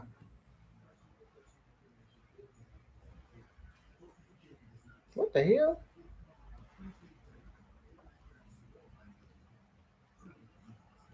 I don't know these words here.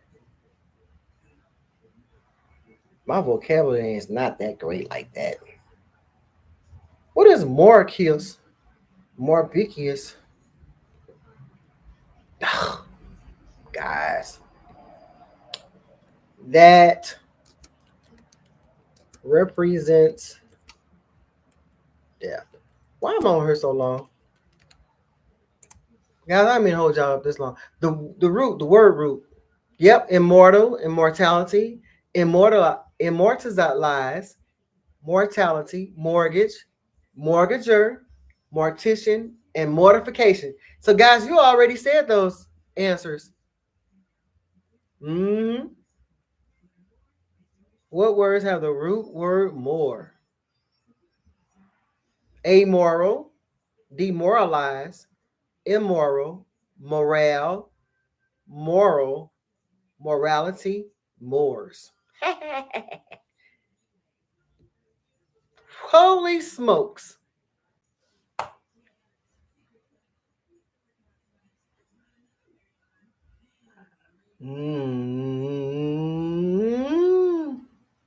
More. Oh, guys. Yes. That's it. Mortal, morbid. Morbid, that is morbidly obese. That if you are morbid or morbidly obese, you are close to dying. That is so good, guys. That's good. You're right. Morbidly obese, morbid. Yep, mortifying. Yep. Oh, see, Ola May said it already. She said morbidly obese. That's some 600 pounders, those 500 pounders, those 400 pounders, 500, 6, 7, 8, 9. Fix my 1,000 pound life. What? Whoa. That's death. All right, guys, I ain't gonna hold you. I've been here almost 3 hours. I cannot believe I haven't done this in so long. So, one more question. I had something else I want to tell you guys. My brain be racing every damn where. Anyway, are you guys doing anything tomorrow for Memorial Day? Are you gonna have some Q? We're no longer having the Q in the loo.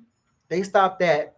I used to love the Q in the loo, which means a bunch of people from different states would come to St. Louis downtown, set up a station, a vendors thing in barbecue.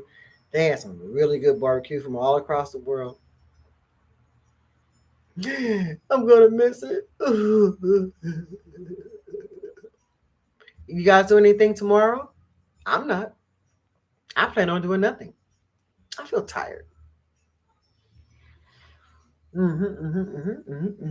It's getting dark. It's almost 8 o'clock. 7:50.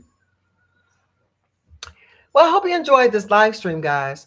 Hope that we talked about everything under the sun. And I'll probably see you again soon. Y'all be killing me how y'all just sit there and look at me, and I just sit here and look in the camera like I can see you. Y'all. Only May said doing nothing is fun. It is. According to Zahn says, I want to read Asada Shakur's autobiography. She's an interesting lady, and she's still alive. I'm going to also eat with the family. Sounds lovely. Sounds absolutely lovely. Now, I've never been a reader. Never was a reader. I usually read because I have to. But when I do read, it is very, very nice.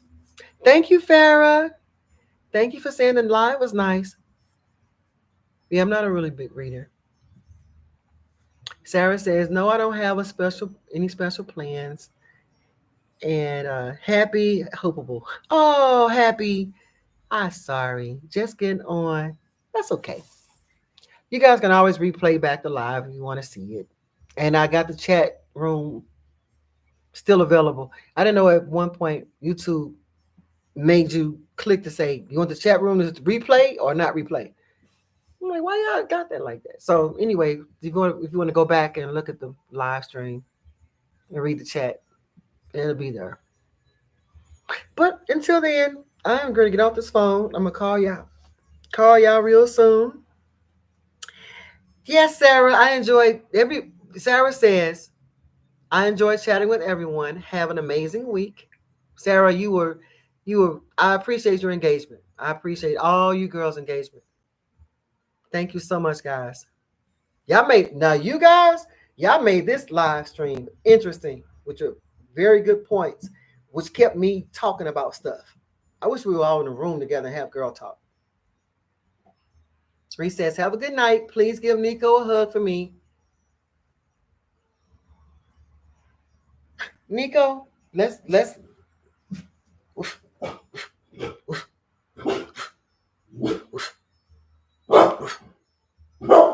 I'm gonna call y'all back, sweetie. Nico, come here, boy. Boy. Let's say bye. Up. You ain't gotta get no ball to get up here. Come on up here. He always gotta go get night. Oh, God bless. Be safe. Oh my God. Yeah, I can see your I can see your profile photo. I appreciate you. You brought up some very interesting points. You kept this live stream interesting too. I appreciate you. You can hold a conversation. I would love to talk to all y'all. But Zahn, he knows some stuff. I would love talking. One thing I can't stand is talking to a one-way conversationalist. If we can't engage, I'm just talking about you, all of a sudden I just zone out. And I don't want to talk to you anymore. If your conversation start with I, and me, and I'm bored. But if you can engage with me like you guys been doing tonight, baby, I could talk all night. And that's probably why I've been on here for 3 hours. Because y'all got me hyped. Just the engagement. I appreciate you. I love having conversations. I don't like having one-way conversations. Because to me, that's counseling. Go get your counseling. If you want to just me listening to you, go find somebody to do that because I don't care. I'm not interested. First says, night all. God bless. Be safe. According to Zion, say have a blessed night. Thank you, guys. Keisha says, good night, everyone. Reese says, thank you. You too. Farrah says, LOL. Hello, happy. Said that Farrah knows she be a happy little girl. She sure be happy. And then Keisha said, this was fun. Farrah says, I hear you. All right, this was fun. I love you guys. Until the next time, peace and hair grease. Come on, you're supposed to be saying bye. Come on, boy. Y'all done put a smile on my face. Good, Keisha, because baby, you was a good engager. All you guys were very good engagers. Y'all got me feeling really good because I was tired and didn't feel like coming on here. I said, just put some foundation on, a little bit of eyebrows and some lipstick. I done licked all the lipstick off. Y'all done got me hyped. Up. Okay, it's good enough. Bye, guys. And come back. If you see me on here, come on back. You ain't no fun, Nico.